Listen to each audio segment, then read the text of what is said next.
Hey everyone, welcome to the ESL Weekly Cup. This is me, Jebro, and I literally just got in, and you'll be happy to know that the Weekly Cup is happening. It's happening now. Looking forward to seeing the teams that are participating tonight. We have 8 teams coming out for you. We have Nosferatu Asylum, we have Team Aggression, Everest Pirates. One-man team, more guns than what? More guns than roses. Designated Moose, poor Moose gets abused a lot. Succulent Sensations, and also Car Crashed. We're going to go for Car Crashed versus Succulent Sensations right now. We're going to jump straight into game, and I'm going to go through the builds very, very quickly because time is of the essence. Indeed. Okay, so let's go through. Pardon me. First of all, can Scout, who's going to be playing Ranger here, probably more than likely Druid, as he has the staff as well as the 2 glyphs there, and going for Strength of the Pack as well as the Troll Ungent, the heal there, of course. Generation for him, his pet, and himself as well over time. Going for Rune of the Druid as well as Celestial Staff, Sword, and Offhorn Torch here, as he's going to be going for armor as well as his own protection when he is going to be using a heal skill there as well. Ah, that's 5 seconds. Okay. Still going for the typical traits in the explosives line, which means he's going to be going for grenade kit here. He's also going for toolkit with slick shoes, and also for that stealth gyro on the elites. Then we've got the Revenant. We've actually got the Retribution Revenant rather than the Invocation, so he's going for a little bit more defense here. As you can see, he's going for Steadfast, which is going to give him a little bit of healing when he gets attacked, which he gets through the heal over in Herald as well, and then Devastation with the Herald, of course. But he's going to be going instead of Crystal Hibernation, which is a very good defensive skill. He's actually going to be going for the increased damage per boon on him, because he's maybe going for a bit more survivability through Retribution, making it up for it by going through the more offensive line there in Herald. And then we've got the Reaper coming out from Posey. He's going to be using the Signets to gain might. Sorry, normally I'm used to seeing Spite so far up. But indeed he is going to be going for the same traits as normally you might see from Celestial Might stacking build here, as well as going for Reaper, of course, and going for chills that deal damage over time, which has been buffed a little bit here. So chills are doing quite a lot of damage at the moment, so you can see him doing a lot more damage than he was doing previously. But yeah, let's jump over to just letting them go. No, they can go when ready. And also we're going to jump over to the blue team. Oh no, let's go with MIM Sam, who's normally playing... Oh no.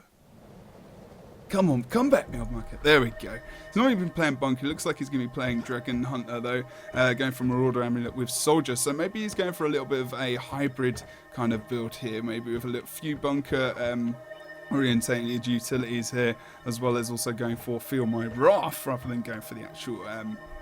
traps. Let's have a quick look at this. He's going to be going for Pure Voice, so he's going to have the conditions removed there by shouts, and also going for Altruistic Healing, but then he's obviously not going for the other line. He's going to be going for Dragon Hunter instead. So let's have a look quickly at what he's going to be going for. So gaining Aegis, of course, from the Fragments of Faith trap, so that's going to be quite useful for him in terms of their defense, as well as the Daze that comes out from Piercing Light. And also we have Hunter's Fortification to remove condition when blocking attacks, so that's obviously going to be very useful in terms of his healing, as well as alpha blocks that are coming out. So let's just check if he's not going for focus, so he's going for shield here, which maybe focus might be useful for that, I don't know.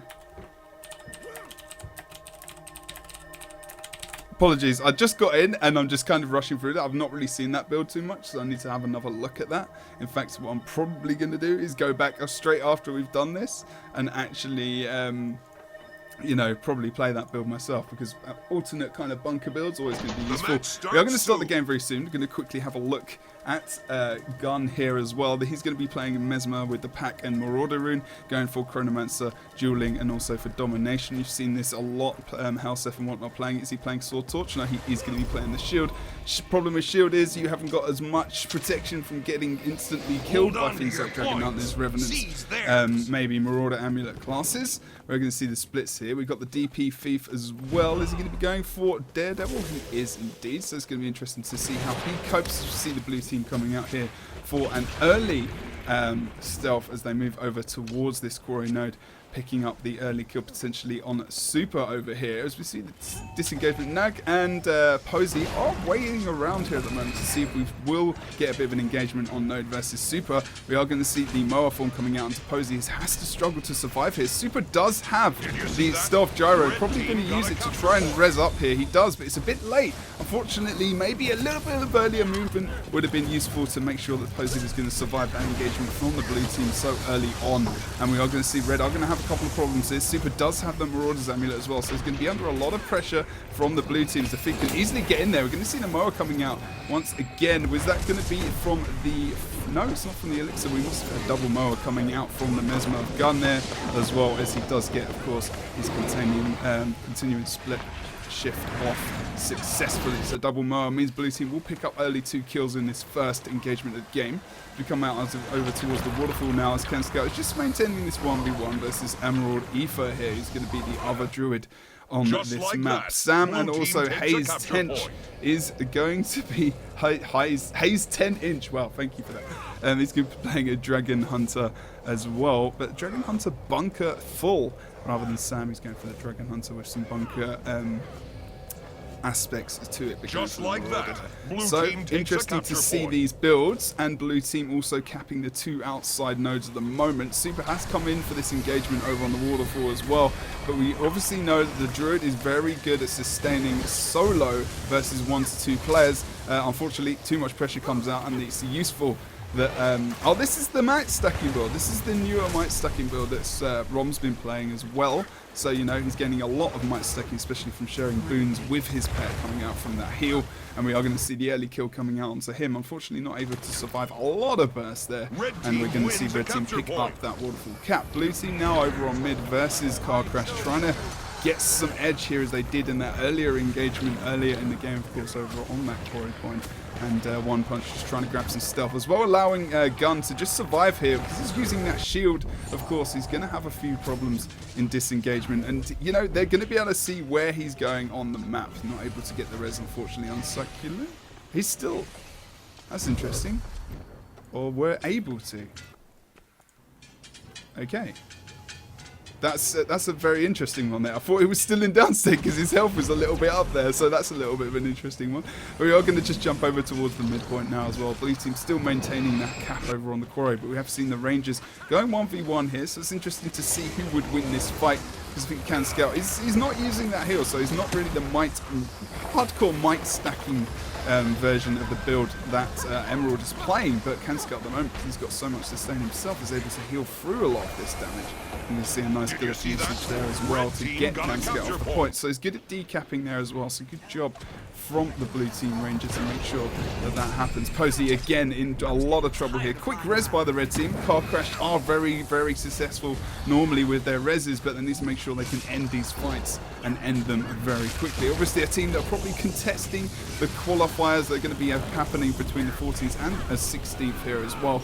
And we are going to see Gun Logo going down into the downstate as Posey obviously raised from before, as well as the One Punch, who are going to be downstated here, and we are probably going to see red team members flocking over towards this waterfall node quite soon, because otherwise Ken Scout might get plussed up on the pump there as well, as blue team members will be respawning into the map. Only 1 or 2 ticks left over on the midpoint as well, means that red team can maybe think about dominating over there. Ken Scout needs a kind of disengage here at some point in time, or he will be a sacrificial lamb, as the red team do start to take the midpoint. Now they grab 2 caps for themselves. 20 points ahead at the moment. Emerald goes into the downstate as Nag does approach over towards the waterfall now, as he is playing Revenant, as we discussed earlier. A little bit more defensive than the other invocation that we normally see as well, but we should be able to see potential for the blue team to back this point up, but they're not actually choosing to do that in this. We now have a 3v2 in favour of Car Crash here, and they really need to be very careful, the blue team, as we see Car Crash just trying to get a bit of an edge here on this side of the map. Hayes 10-inch is having a lot of problems in. Not sure if we're going to see the rest of the sync, as he is in the downstate as well. Posey able to stack a lot of might. Look at that, 25 might stacks for himself at present. Succulent is going to be in downstate and full dead over towards this mansion node as well. So the Thief is just trying to do a little bit of sustained work to try and make sure that the point stays neutral for a certain amount of time here. And Gun just moving towards the mid with one punch, trying to get the kill up onto Neg there.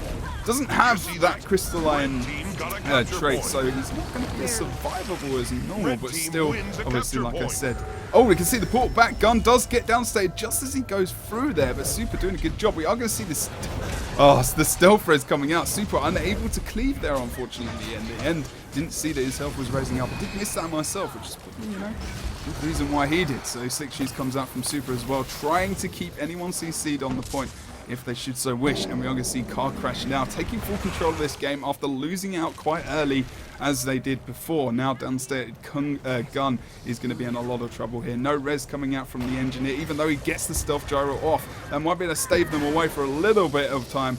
Well, just as Maiden Sam comes in with that stave slash stuff, not able to get him Compadre out in the end. Car Crash, they're hanging around here a lot at the moment, even with 1 or 2 players. They just want to get these kills as Blue Team are waiting for the respawns. That starts to happen. They're going to have to move back into the rest of the map as they're kind of relying on sticking around here for a long time now as well. We can see the downstate there of Succulent Shiryu. And now looking over towards Kanscout. Potential for him to go and defend over on the waterfall. Whether or not he's going to make it in time is going to be another thing. I don't think that's going to happen as he gets slowed there moving into the node. Are we going to see potentially some backup coming out from Car Crash here as we do see another downstate Haze 10-inch over on the midpoint. Let's get finished off there as well. Super now 1v1 between himself and One Punch. This One Punch goes into stealth. We are going to see him try and just get that little immobilized. Super does block a lot of that damage potential that would come in, although we didn't see One Punch coming in with a ton there as well, so that was good from him. A couple of Von stacks, but we are going to see One Punch does make sure that dissipates in the end before re-engagement there from him as well. As we go over towards this waterfall point, and we're going to see still. But to this point has been really the main contention of the game as well as Quarry. Mid now solidified by a Car Crash as well. Means that they should be able to hold on to that point just as they leave Sam there as well. And which isn't too bad because normally he'd be playing Bunker, but today playing Marauder of course means that he can 1v1 to a degree as well. So let's have a look at Posey's perspective now. See how many white stacks he's got over towards this Quarry node. They are in a 2v1 here.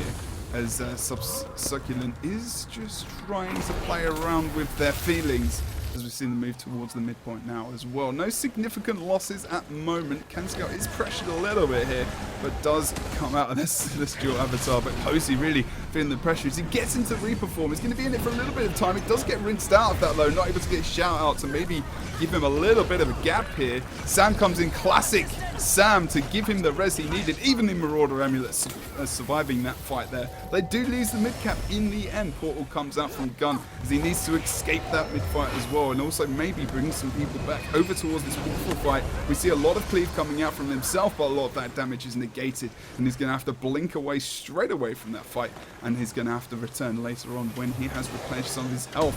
Emerald starting to build some more might stacks up for himself. 12 at the moment through this build, of course, sharing that heal like I said before.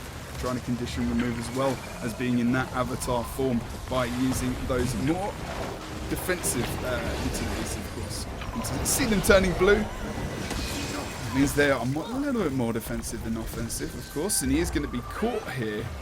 And Scout as he moves back into the point. We see the whole map is contested currently.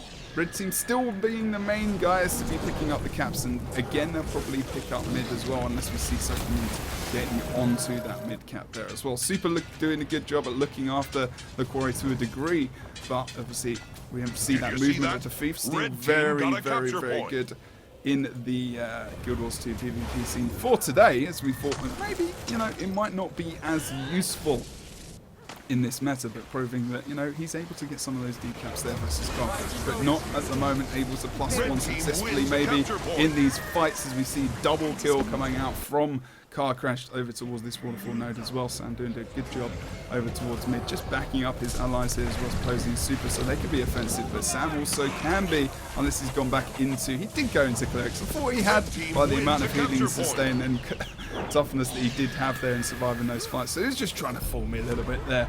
But yeah, obviously having that Dragon Hunter trait line in the Marauder Amulet earlier, there we go. So looks like this is going to be Car Crash game, so my bad not looking at that. I'm trying to cast this solo at the moment.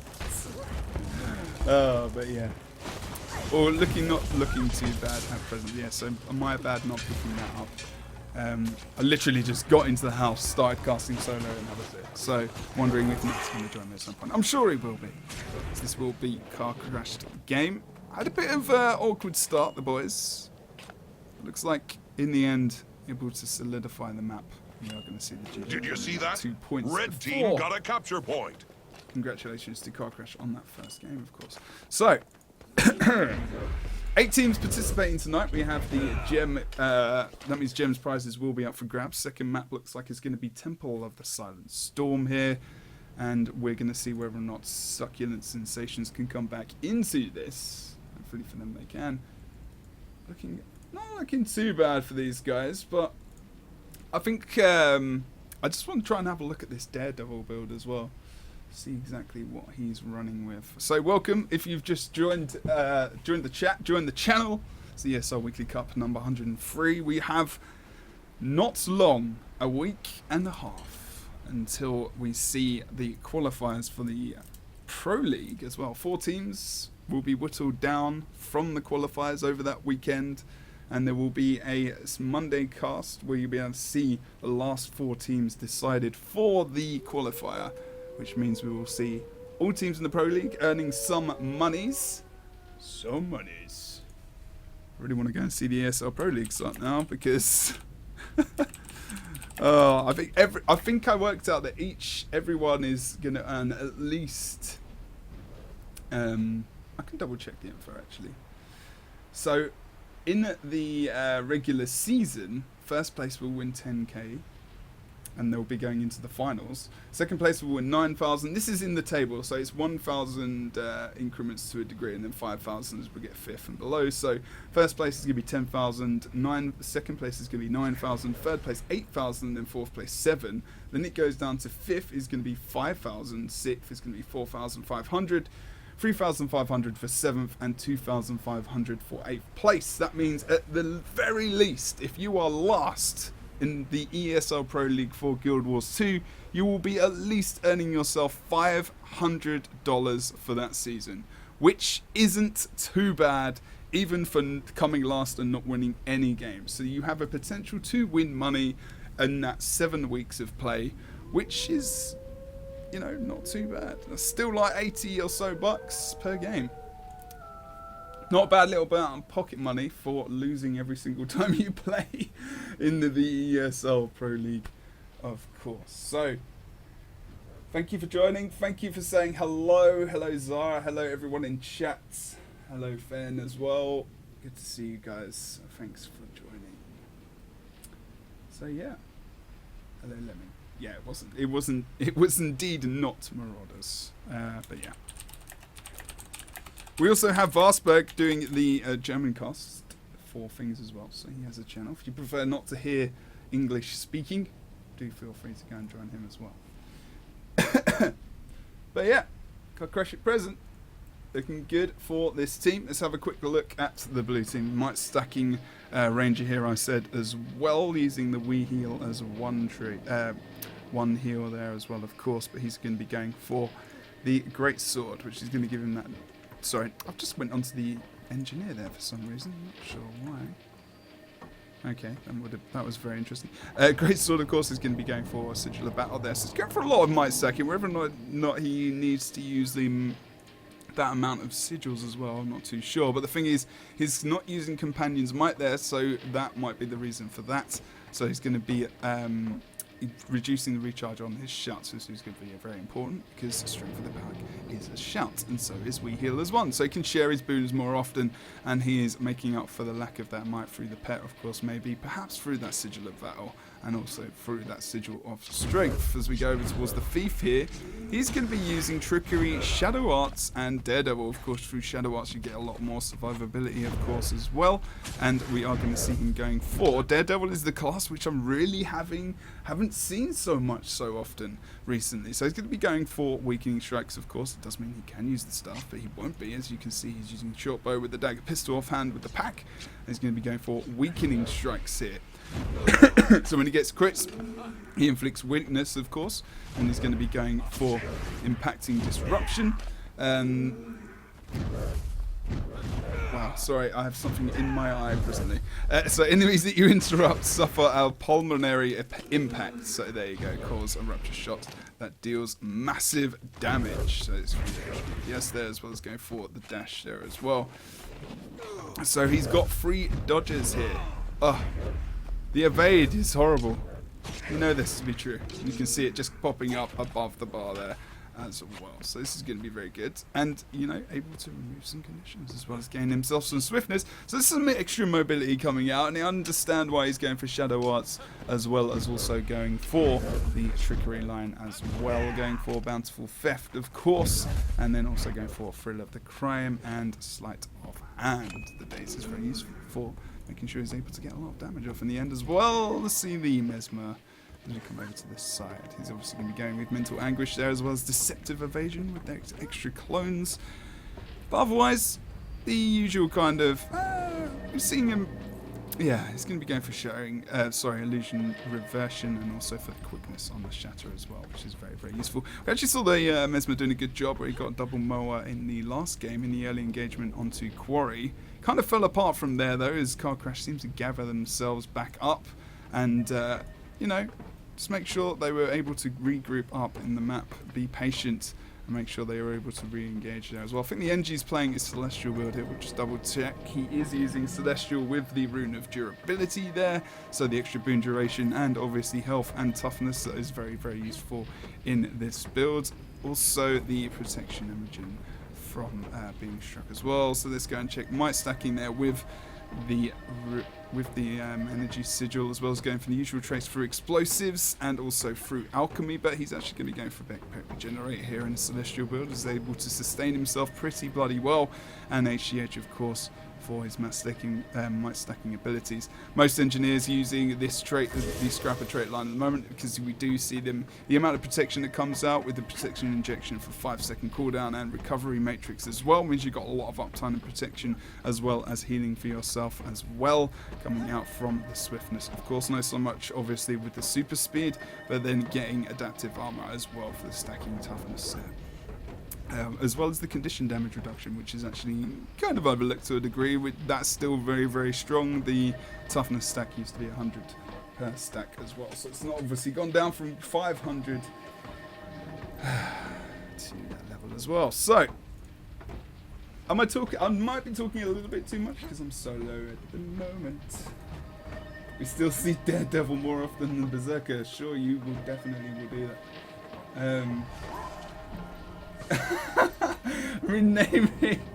renaming Berserker to Unicorn because it's extremely rare. Yeah, I know. I'm sorry, guys. There's not much that can be done about that, unfortunately, at the moment. Let's go. Looking forward to Chronic Gamer coming back and joining us on the ESL Weekly Cup. It will happen at some point. He's just doing some presentations at the moment.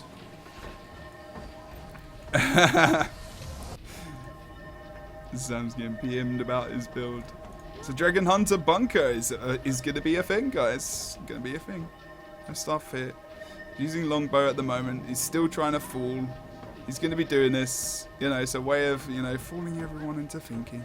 And Sam's got some fans. The fanboy edge is real with Sam at the moment. So we're going to be looking forward to see what comes out in this game. Swing! I was going to say Vengeance of the Fallen there because some of these guys played on that. So Blackjack going to be playing on Dagger Elementalist. Surprisingly not going to be going for Tempest because at the moment Tempest feels pretty bloody strong, but maybe there's a reason for that if Sam does go back to Bunker of course, and then we've got Can Scout playing on the Druid as well, which might be a little bit too much healing support of course, which is why I might be sticking with the DD. I have to wait and see. Tempest is pretty strong at the moment. Don't seem to have picked it up in this series at all today. We'll maybe see that for the rest of the day as we see Car Crash versus Succulent Cetaceans coming up in the middle of the screen, which means we will be starting this game. This potential last game of this first series in the quarterfinals of the ESL Weekly Cup in the EU. Posey's lagging as well. Seeing whether or not we're going to be able to see these teams come out successfully, of course. This map has a number of buffs which are available. From 11:30 we'll see Stillness coming up, which gives double ticks on nodes. This is where it will be spawning, as we can see the teams crossing towards mid at the moment, actually choosing... Oh no, we are going to see one return here of Gun as he goes back towards the close point. Stillness giving that double cap, of course, as I said before. That comes up under 11:30. 8:30 is Stillness and Tranquility, which is above below the stairs, which will give you all the caps in your favour. You get that in conjunction with Stillness, of course. You're going to gain yourself 6 caps across the map wide. So that's great for teams potentially to come back or extend a massive lead. We go over towards this altar point now and see how well the teams are doing. Currently Gun just standing on node as well. There's got a shield, remember, like I said, that does potentially... Oh, it's not ended well for Nagnag here as well. We are going to see Articuno potentially the next target as he does get mowed down, and he is going to be taken into the down state here as well. Sam comes in for the potential rares. Is he going to be able to be a hero here and get him back up? The Vapor Form comes out from Articuno as they have to redirect his damage. Nice shield knockback from MIM Sam here, but I think this is going to be a mistake. Sam needs to use his heal now as well to block a lot of that incoming damage. Not going to be able to defend himself there at all as the Blurred Frenzy comes out, as well as the shield abilities from the Mesmer there to make sure he's brought into down state. And again, blue team getting an early advantage on the map, as much the same as they did before on Forest, on Legacy of the Profile. And now Can Scout really is going to be, might be rushed here. Blue team taking a little bit of time to try and disengage, but taking the sweet time as well. The Super does get disengagement here from the Elite Gyro, of course, which is going to make sure that he gets some... Oh, he needs to be very, very careful here. He's getting engaged upon by the Thief and also the Mesmer. He should be okay for a moment, but he needs to pull out that toolkit potentially as well.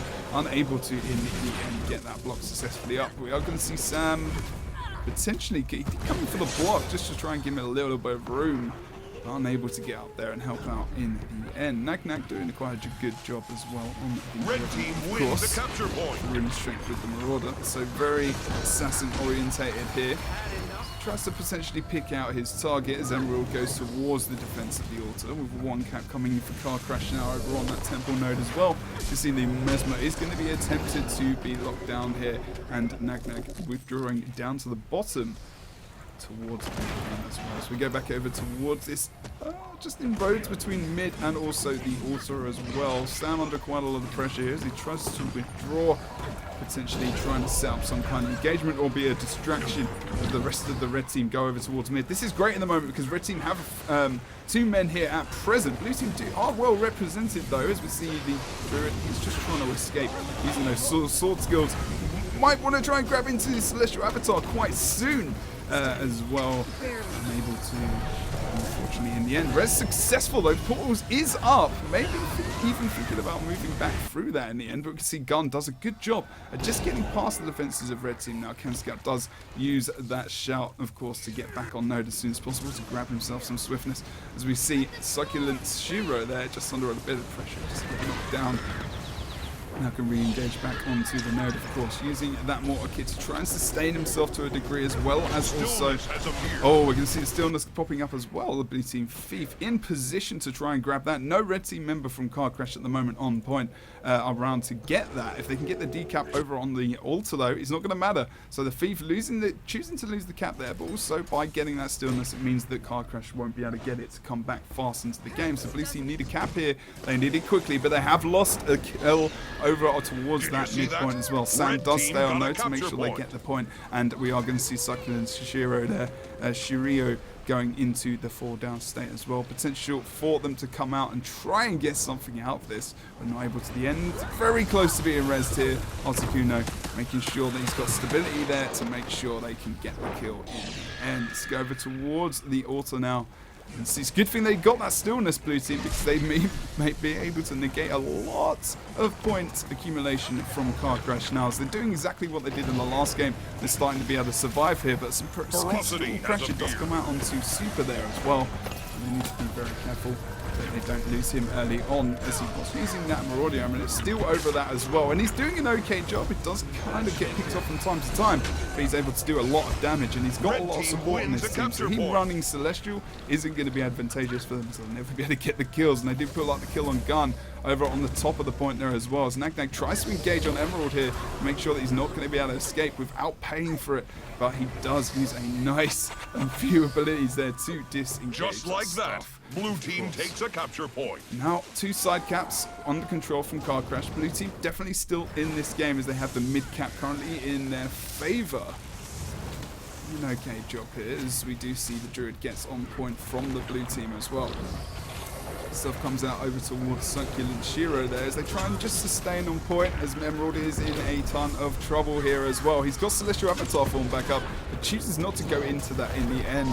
And are we going to see a res coming out from these blue team members? I don't think they so. They're full on health though. They do get him up in the end though, so good job from those guys as well. We see the stun coming out on towards the blue team engineer. So let's just jump into the state of the Revenant here. Or Super is trying to disengage from Pessimum, but he is still stealth as you can see. He has got that sneak gyro still up, but the cleave comes out onto his corpse. You see Sam goes in for the rest. Successful, gets it in the end, has his heal coming back up quite soon as well. Which means Super doesn't even need to fully disengage here, but they do know that one punch is around here somewhere. He gets the stealth out over in the distance, which means he can +1 over on the altar if he needed to, but he doesn't need to because we see the free cut coming out from Gun there over on that side. The blue team Druid does go down in the end. We see 2 Druids playing on the team of Succulent Sensations, of course. Looks like, are we both running with the same mic stacking? But we aren't. We've got Tranquility has appeared. Sustained kind of point team fighter Druid being played by Haze of Shrooms here, and the more might stacking 1v1 potential from the other Druid as well. So we saw the buff being picked up below stairs by Super there as he starts to move over towards the midpoint now as they do get the 2 cap, but they've got the 4 cap as well with the stillness. And bloody hell, solo casting, I forgot how much you need to be looking at on the map when you do this. Oh, poor promise. Just like that, blue team takes we will a be capture moving back point. up towards the midpoint now as red team do get the 4 cap, and when I say the 4 cap, it means at the moment they do have stillness capped in their favor as well as the 2 cap. And as I said before, when you get stillness and you've got 1 cap in your favor, you get double point score. Because they've got 2, they get 4. And now we're going to go into the perspective of Count Scout. He's got low HP, but he should be able to survive for a little bit longer here as well. Of course, this pit does generate some nice mana as well for himself, so the pit will be able to build up a lot of damage over time. Grabbing that Celestial Avatar form as well gives him a lot of healing and potential for his team, especially when he pulls the Black Hole out, pulls everyone into that and gets a ton of damage around himself. And Daze as well, which causes a lot of issues there, especially in terms of cleave and in terms of trying to control what's going on around the corpse. And we are going to see a nice potential almost decap there from the blue team over on this midpoint as well. Have a look at Haze, or the engagement of Haze as he gets away using that staff, of course. Nice mobility comes out from the staff. And if you don't know what I'm talking about, it is indeed this third skill. It is the first skill, but he just nips back into the sword there. He's very low on HP, goes down in the end to that condition damage as well. Just have a look at the thief. He needs to disengage. He does indeed. So good job from him to making sure he survives and backs up elsewhere. And really the last chance for these guys to come back is going to be about 2 minutes 30. But are they going to manage to get to that point in time? The reason I say 2 minutes 30 is because Tranquility and also Stillness will be coming up around that time. It's the only way to get complete map control, but they're so far away from that point at the moment. They're going to have to sustain the map, get the decaps. But that doesn't look like it's going to happen, because red team are absolutely dominating at present. So we see Articuno able to survive 1v1. We're going to have Gun coming into the point as well, so he's going to need some backup. It's going to come from the form of Super, the engineer over on Car Crash, as well as Nag is potentially thinking about finishing off this game with a successful team fight, but Articuno goes down quite early here in Vapor form. He did get 2v1 there, so that was obviously one of the main reasons Nag able to get an easy res, really. Oh no, the thief comes in, does try and get the interrupt on that res there as well. Different members trying to come in. The nice knockback from the rifle there comes up from the engineer. And we are seeing that he is going for the option of going for the rifle instead of that hammer, of course. So good control on the down corpse. Wasn't sure he was going to be able to get the CC onto the Revenant there, so he did a nice knockback on the engineer in the end. So good job from the blue. Some nice potential from these guys. They're going up against, you know, some players who won the first ever massively successful tournament in Guild Wars 2, of course, back in the PAX Invitational about 2 a bit years ago, of course. So Car Crash looking pretty solid right now at present. There is some things to potentially work on. Their initial movement into the map in both games I would say that they lost those. You know, the blue team did a good job, but the thing is, they were able to reconcile themselves, and move back into the map quite successfully, and able to sustain as well as use their abilities to their advantage around the map here. I'm not seeing as many portal plays potentially from the gun coming out that we could. We did see a late potential comeback there as well. We saw blue team picking up stillness in the 2 side nodes. But all red team needed to do, as you could see there, was turtle down over towards that mid node as well. Ta-da! Good job from Car Crash there. But yeah, looking good. Whew. You can see Posey there talking in chat rather than focusing on the game, maybe. We are going to go to a very quick break here, and we will be back to bring you the semi-final of the ESL Weekly Cup here. Well, if we have a look at the roster, we at least see a couple of familiar faces. Do you want to go for builds, Nick? Yeah, sure. Of the blue team, you mean? Yeah. I can do that. Starting off with, well, more your forte, but let's go ahead anyways. It's an engineer, and to be exact, it's a scrapper, as most of them are nowadays. He's going for the hammer. I've seen loads of people still like to stick with that rifle. We've got Marauders, we've got Pack Rune, and then Explosives and Invention to join that handy old scrapper line. Yeah, interesting setup there. Do you want to... expecting me to talk about it, weren't you? I was kind of expecting you to not be able to hold back and just go on a probably about 10-minute frenzy about why this is a build you can choose or not. I like Engineer. What can I say? Really? I mean, like Engineer? It's interesting that he's going for Inventions, because most people are going for Alchemy, right? Because it helps, especially in like a more order build, because that Elixir S proc is pretty important, but instead he's going for the Smoke Bomb drop. So he drops that to when he's disabled and whatnot, which is going to help his survivability in that way, and he's gone for Mecha Leg, so he's got some permanent kind of mobility, well, swiftness almost around the map, which is only 25% increase on speed, whereas swiftness is 33%, of course. But he does, of course, have the Rune of the Pack as well, so when he is going to be able to get some swiftness around the map. But we don't need to go in it in any more than that. That wasn't 10 minutes, it was like a minute and a half. If it wasn't for the fact that he's going with a hammer, I would have said he wanted to stick with what he's comfortable with. Mm-hmm. Since we've got, well, Slick Shoes have been in here from time to time, and just a toolkit, grenade kit combination. Yeah, super speed, man. Super speed with rapid regeneration. It's pretty moving on. Nice. Moving on.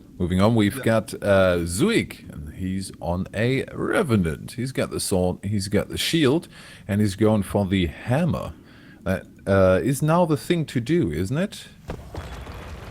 Well, it's a thing. It's a thing some people now do. Yes. Well, it's still the good old build. We've got, it's pretty much the same as the first one we've seen, kind of cling into the meta. We've got Marauder, we've got Pack Rune. Pack Rune can also be substituted, but loads of people go with that. And then, of course, the Dragon and Assassin stance. That's kind of a given.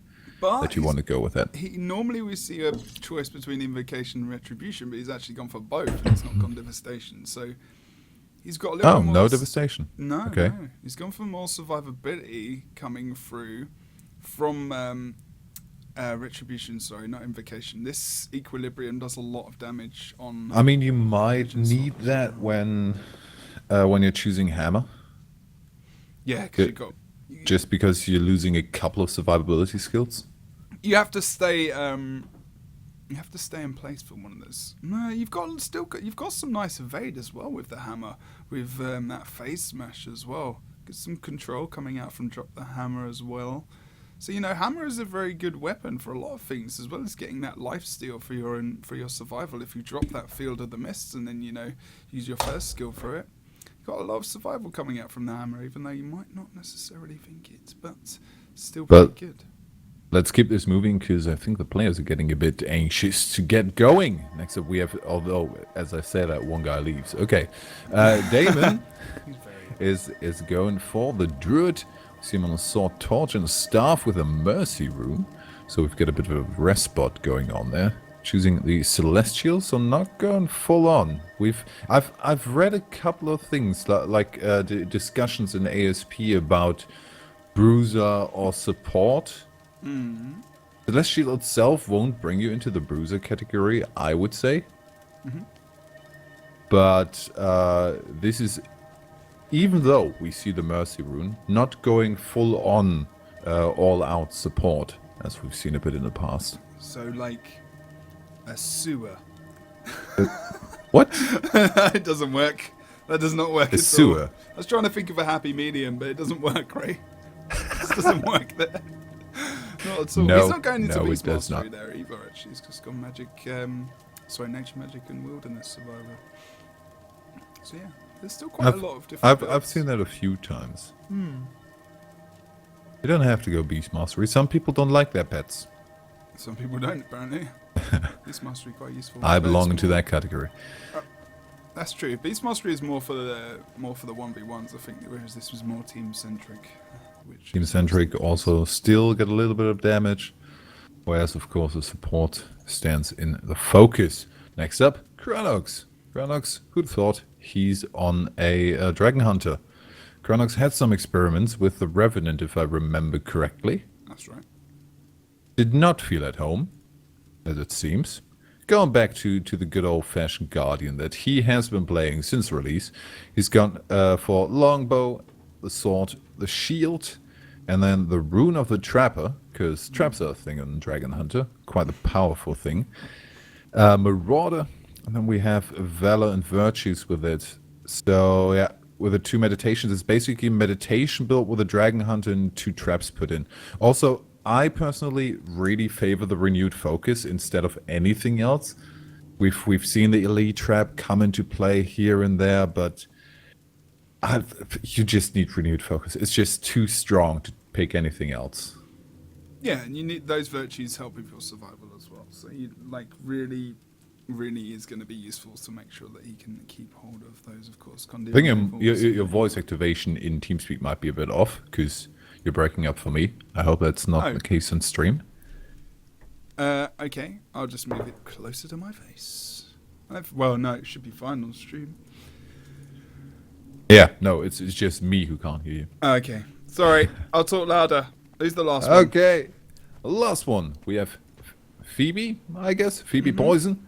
Playing with Staff, Scepter, Warhorn, Carrion Amulet. So go and condition the aristocracy. Yeah. Aristocracy, yes. That's, in theory, not really a hard word. For German, maybe a little bit. We see him on a Reaper. So going for the 2 Signets. Yeah. Condition build 2 Signet, Chill to the Bone, the Shout of the Reaper. Is that worth it? Well, they've increased the damage with chill, so yeah. Chill damage is quite high at the moment, apparently. Not been able to play it much myself, but apparently that has been increased a lot. Well, I just with a Reaper going for anything else in Death Shroud, I just have a flashback of some Necros still playing like they have Death Shroud. Just playing on the playing really on the point, being in a situation where they really need it, just tanking up damage for a certain amount of time. Let's see how it plays out as we go into the first match of this best of 3 semi-final of today's not go for. It's the Weekly Cup. Super gonna grab that quarry. Actually, we saw Car Crashed in the first 2 games of the first series, having quite a few problems with their opener, leaving Super to defend that node. And actually, we can see Articuno engaged upon very quickly, quite early as well, because those conditions removed. But look at Zuik. He is on Blackjack like anything as he tries to get away there. Still playing Dagger Elementalist as far as I remember. Need to double check that is the case. Phoebe Poison, a little bit of pressure here over towards mid, as we do see the Dragon Hunter coming into the midpoint with those traps and also that longbow to try and lock down a lot of his opponents there, as well as Nagnag almost getting caught in those brambles from the Druid as well. Downstick comes out, but not for long, as they are able to survive this mid fight. Yeah, we could have maybe seen the staff pushback there. Saved for the actual down. I mean, it brought Phoebe down, but now they just back up and save. The damage is more turned around on Knack. However, they keep on focusing Phoebe, trying to get away, but goes down on the side. And this time around, no one is really as close. The first stomp goes awry. No, it doesn't. Oh, I just apparently had a big lag. No, it's okay. Phoebe down. But look at this. This is quite good. Zuik's noticed that, you know, they're not going to get anything out of this situation. He's able to make sure that Articuno can't get on point. And actually, I think that Blackjack might have a lot of problems dealing with this Revenant at the moment. Dagger elements, they're still not feeling as strong as it used to be. More of the Tempest is something we see in the team fights, but he's going for he's going for a few 1v1s more here, so maybe he's feeling that that build is going to be a bit stronger in that situation. Phoebe comes to +1 over towards the waterfall now. As Guns and Tools might be getting a little bit damaged here by Canscout, as he can sustain for quite a long time. This is going to be a good place again, you know, like we used to see the Elemental. This was a good place for them to try and sustain the point, but less so maybe for the Druid here. So has a couple of problems. Sam's coming in for the potential elite res, which he's gonna get. Oh, the poison almost made it, but Phoebe completely dispersed from that, already readying himself for the next bit of damage after the rest. But I think they could have kept him down if they really committed to that. This is going to be a horrible fight for them now as well.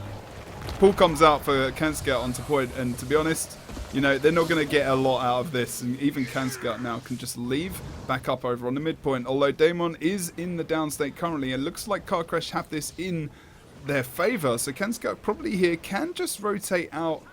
I don't know why Car Crash aren't sending someone extra over towards the waterfall like right now, or maybe they're thinking they want some kind of control over towards the quarry here, because blue team are starting to respawn, so maybe Sam just left in the wind for now. And this is obviously, you know, Chronux going into downstate now as well. They can be supporting these side points, I think, Nick, a little bit more. They don't seem to be doing that.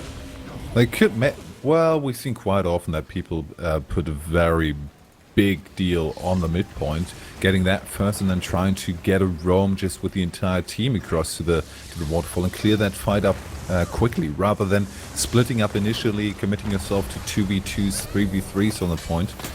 Just trying to have a bigger impact afterwards, finding your focus. They definitely managed to get their mid-cap, although maybe not for that long, because Super just barely able to hold it. But now Zuik is in kind of a bind as Articuno just moves past him, almost gets the decap there. It's quick enough on point, and we've seen that 1v1 going on before, and Articuno doesn't really come out brilliantly in that, so we might want to see Super move over to that actually. Well, but he is deciding to help out on the waterfall. Yeah, there's a lot of action. That's because Nag has actually gone into the full down state there, full death as well, but still Canscout and Sam still will be able to survive, even like 2v4 for quite a considerable amount of time. Nag going down there, unfortunately, as well. There was a nice combination there coming out from the blue team as well. Let's have a look what's going over towards the gates of the blue team now. Super and Canscout push blue team members away from the point to potentially pick out Chronox here, which is completely possible because he's playing Marauder Amulet, so he's going to be he should be quite easy to kill, especially as he starts to use those cooldowns you can see there as well. He's going to nip into his perspective. Renewed Focus is back, is up at the moment, but he's not even allowed to use it as he gets fully interrupted there. Guns and Tools running that Marauder Amulet as well, comes in for the potential res, but does get the stealth out in the end, having used his sneak gyro, of course. But mid-cap, look, red team has gone so far into waterfall, they've completely lost that node. And they're having these problems. They're having some rotational issues. Car crashed at present. I'm surprised that they aren't committing more to that waterfall point. Going with the previous strategy of just completely funneling everything into one point and then work from there. Maybe without just as much neglect to the point they actually did keep in the future. Might be a good decision, but I'm not sure that like this 1v1 is just leading nowhere. That's just, well, a waste of space, honestly. It's always maintained until they're ready to come in. But the thing is, Car Crash is really getting the kills. They're getting the most kills at the moment in the game, but they're still not winning. They're not going to be able to push this over in mid that fast. No, I don't think so. It's just going to be a lot of time passing while we still have the core cap for the blue team. Maybe they can use a Chaos, do something against that, but we have Super in a bit of trouble against Zuik going on. Well, this 1v1 is definitely not looking good for him. He's trying to move over to the quarry. You might want to get some help. Naknak coming in from the side, as I have a bit of a spectator back there. Now I can see stuff again. Super still under pressure. Zuik doing a brilliant job of keeping that up. We also have the +1 of Phoebe from the side. And that should really push this 2v2 over to the side of the blue team. This is good, but the engineer still susceptible to conditions, even though he's got, you know, the turret and whatnot. It's a lot of his passive kind of condition reduction rather than like aggressive condition clear, which, you know, Super has a little bit of, but not that much. I mean, he's running alchemy at the very least. He's not going for HGH. He's going for the extra damage, of course. But, you know, still, he's not able to remove. You can see it right now. He's got a ton of conditions on him. That condition damage reduction is good, but he's still not able to remove a lot of conditions. So that fight for blue, a really, really good matchup for them. Putting that Necro on towards that far point was a really, really good decision, which is why they're winning the fight currently over towards that side of the map. They're not going to choose to go back on those to get the full amount of ticks. They've only got one tick taken off, and now they're going to advance fully into mid, but they have to watch for the respawn of Super now potentially coming out from their base over towards that quarry point, but no one's really that close. They're going full ham onto mid, Nick. I think blue could even just leave Damon there and pull over guns and tools to the mid, but apparently they're abandoning the midpoint at all. Leaving Phoebe to defend, that's good with the respawn of Super, keeping that in mind. Now they're moving onto the waterfall, going for the outer point strategy. We try to have the knockback, does not connect. Nak makes his escape, still going for the assistance of Can Scout, gets a bit of support, and the initial burst is completely alleviated. Now we have the reinforcements going on. After his long journey back to the point, they wait for Super to keep the mid. Phoebe in a position where he can just harass a bit, but that's not going to do much. And this waterfall fight is going to be the deciding factor for the next couple of minutes. Nagnak's going to get fully healed almost because he pulls out the heal. And the blue team, when he switched into Dragon, just completely healed him back up. And that mistake sometimes really cost you because he could have gone into downstate there. And look, just because of that moment, the pressure is put back onto the blue team just because they DPS the Revenant at the wrong time, but he's still very, very low. He's got 10 seconds till his heal comes back up. He needs some defense here, and he needs some support from his team members. He gets the heal back in the assassin stance as well. But still, he remains on point. How is still alive? Because he got fully healed. Yeah, that's pretty much the about a main minute reason. ago. He should have been dead. Like, but look, they could reverse the momentum because it was full and we HP. see the heal coming out again. He just on purpose walks into stuff, gets the heal up, and it's no problem at all for him to stay alive. But now they switch the focus over to Articuno, who might be a bit of a better target, but they commit to the rest, and only 2 people are able to do that. While the Cleave is bringing 3 members of the blue team so far down, they need to reset that fight, and they are pretty much able to. Just dispersing to the sides a bit, getting a bit of regen on their own, helping out their teammates. Now they almost turned around on Nak. He's having a bit of problem. Does he have his heal back up? No, he doesn't. 2 people in the vicinity to get the rest. Super a bit too low to do so. Sam, however, and Articuno are committing. Do we have the poison on there? It doesn't look so. Oh, and the damage brings out the triple. No! That's the quadra kill. So much death for Car Crash. As soon as Nagnak goes down, everyone else falls. Because guess who joined the party over towards the waterfall? I think Phoebe came in and they were in a 4v5. Super's risking it for... Well, and then attacking. Curious move. Oh no, because he wanted to break his seal. point. And again, you know, they should be able to do something over on midpoint, and blue team That's might gonna pick be a up free cap. a cheeky free cap. Although Nak running in already, they he might... needs to. Guess on point. That easy. they should be able to get the kill on Nak before Sam is Well- really... Well, okay, Sam there, it is going to be fairly... Not if it gets locked down. Look at the lockdown and the pull from Guns and so Tools back good. off node. Sam can't go for that res. He cannot go for that res mode. He's got nothing left pretty much. He's got some virtues, but he's not got a renewed focus. He's got an elite shout. He's going to be taken down. Red team are feeding the kills. They're feeding the point. They lose the cap. 2 cap Articuno with a against follow-up them. kill. Well, him being the follow-up kill is what I meant. Kranax and Guns and Tools chasing. He's trying to move it over, and that's a good move because right now he's forcing them into a 2v2. I think Super should have stayed with that. What? No, he's moving into mid. He's kind of presenting himself as a target. That's a little bit of That's an interesting move from him. Either go for the waterfall or just stay out I think until the he respawn. probably feels like what you just said. He maybe shouldn't have done that. But hey ho, we see this powerful free kick coming out for the blue team. Car Crash are not going to have any chance in hell at all of coming back into this at the moment. And they've got nothing. They've got no answer to what blue team are bringing at the moment. And I feel like Car Crash's rotations are just off today. Doing quite well in that first series, but not able to in this first series against this, which is what we're saying, the Pug team actually at the moment. It's not a new team. They did have the next kill, but of course the rest capabilities of Sam in combination with Articuno are enough to bring him up at least in the 3v3. But this 3v3 is just stalling. They're on points that are capped. They're splitting themselves up. It's no real big move. They really wasted a lot of time, and with that 3 cap, this fight is not going to be dispersed before we already have the win. Super is trying to get a cheeky D-cap over on that midpoint, but Damon is just on him. Canscott and Phoebe, that 1v1 won't be cleared up anytime soon, and we're not even close to the 350 for Car Crash. They're just all over the map at the moment. I mean, the blue team got the pass sense. able to actually just fully catch up and cover the map very, very well. Red team unable to rotate around this, and in fact, probably losing bodies quite soon. Although this fight over towards the waterfall might end on, as soon as I say that, Nag does go into the down state there as well. So we see Duik doing a fantastic job as well. As the Necro is putting out a lot of damage and rotating well. This game almost felt like it was over from the 2v2 that blue team won over on that quarry. About 100 or so points in, maybe. Well, after that, they got a good amount of control. Yeah. They got control, and I think they would have won from that pretty much any way it could have gone. Yeah. However, that 4-man wipe was just what sealed the deal. I would have said Blue had got it even without that, but yeah. You know how sometimes you just gotta commit to it? That wasn't one of those times. I will try not to make a relationship joke, though. A what? A relationship joke. You always with your relationships.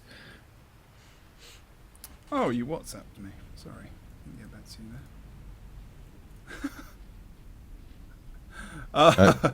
there. Really? You noticed sorry. now? Sorry, literally just got. I just had a tweet from Shin asking if there will be any Berserker Warriors in here today.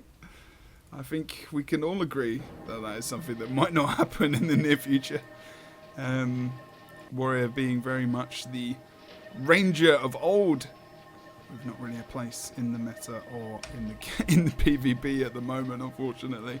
It's probably going to be more like avoid Berserker to a degree, or waiting to at least try and find the build. The build has not been found yet. I'm sure there will be such a build, but at the moment it seems like the Warrior is having a few problems in terms of that. Wait, did you at any point in time call Roses a pug?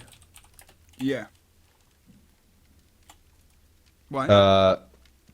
Well, I just got a whisper by Xeon with quite the bold statement, I'd say. It's in German, but let me loosely translate. The Roses team will, with the following lineup, dominate the Pro League.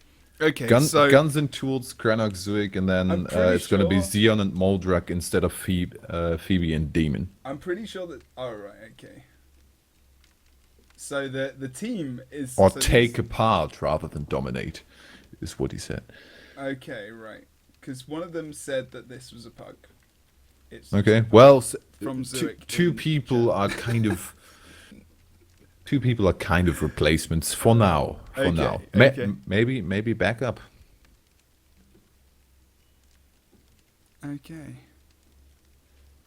Is this the new rotation? And then it's Forest last, yeah. This is the rotation when voting isn't available. I forgot we changed it to this. I actually did forget, like, because map voting's been in for a while now, and if we haven't, sometimes when it fails, we went back to the first rotation. Yeah, this is the actual rotation of the ESL Weekly Cup. We had an actual set rotation for the Weekly Cup that we changed because we were too bored with a normal one. Huh. Yeah, damn, Temple on second, I remember that. Yeah, love it. Could potentially see this in Pro League. Pro League could be mixed If- up a little bit. You never know. If only Orange had played a bit of had played a couple more weekly cups back then they wouldn't have been so flustered on Temple and the WTS. Oh, the burn. Well, you know, there was. Well, don't think you're far away from the truth. I mean, they always know that they would have problems back at WTS. Yep. But yeah, let's jump quickly and have a look over towards Phoebe, of course. We might be running some different stuff here. So, Relentless Pursuit, reducing duration of movement in pairing conditions there, of course. Then going for the extra might as well when they are striking a chilled foe, which goes in favour with, goes in favour with, of course, the chill, because the chill is just damage on chill. Obviously, chill doesn't do damage normally unless you trait it that way, which is what has happened. And Cold Deathly Chill. Yeah, I mean, maybe they felt with Reaper that wasn't maybe doing enough damage through the chill, and the chill was something that, you know, is a feature of the Reaper. Don't fear the Reaper. Fear is chill. I don't think chill should do damage itself. I think chill should just enhance damage. I mean, it does. Well, it That would depends. be logical, I wouldn't mean, it? it doesn't normally. Have you ever like, I don't It'd know, be a bit powerful if it did that, Nick. when it was already really slows down cold, cooldown. have you ever hit your hand or something like that? It really hurts when your hand is cold. That makes You mean sense. vulnerability, so put vulnerability on, Chill should be vulnerability, yes. as well as cooldown increase. Yeah, And sure. movement speed Why not? Yeah, impairment. chill should be everything. Chill should just be a massively overpowered condition.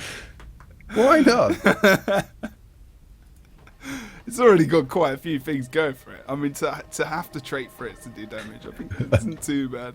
It just means teams are going to have to think about how they deal with that chill if the Necro comes in. Because still, you know, even to a degree, I mean, without that, Necro's still maybe not 100% a questionable class, but it's still got some survivability issues in different Yeah. situations. I mean, you could It's- replace it with a second Revenant, and that would be pretty strong. But now it's got the chill; it's bringing a lot more condition to the fight. Which Although, means, you know, you can in theory, on a lot of classes, you could kind of counterplay that with choosing abilities that remove movement and disabling stuff, where chill very often is part of it. Nick bringing example, the chill. Does withdraw remove chill? I can't remember. Yes. But there are wait.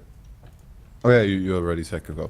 There are a couple of abilities in the game that remove stuff like chill, for example, but do not in general condition cleanse.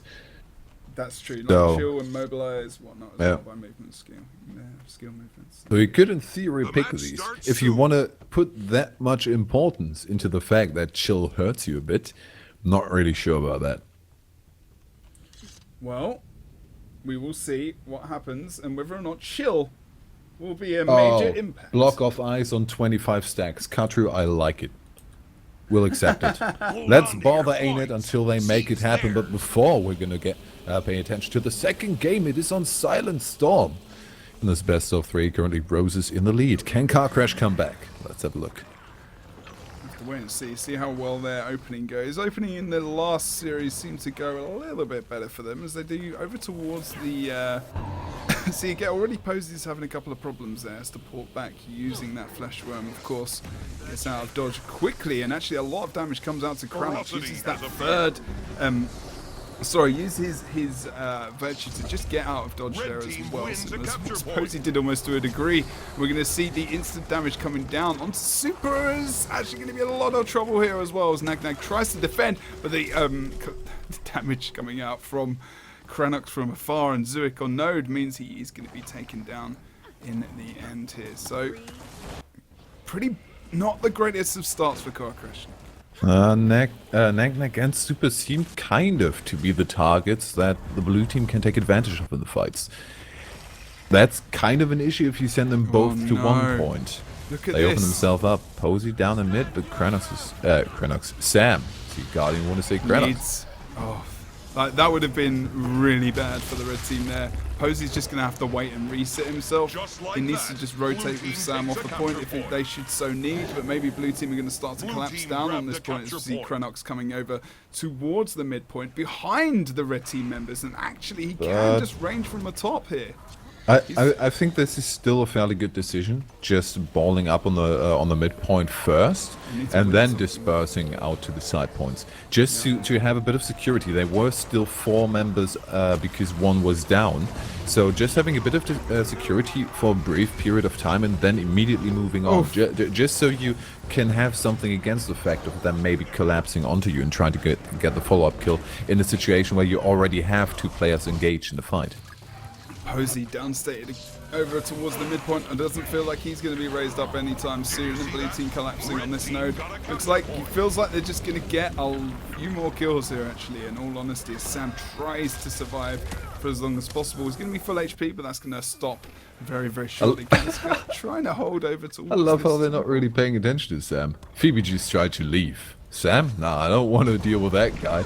But Super came in from the side, kind of pushed him back. Sam's down. Super trying to go for the res. We have 2 people stealth. Sam is not, but the damage could again be a bit of a problem. We see the rally coming out there on Phoebe.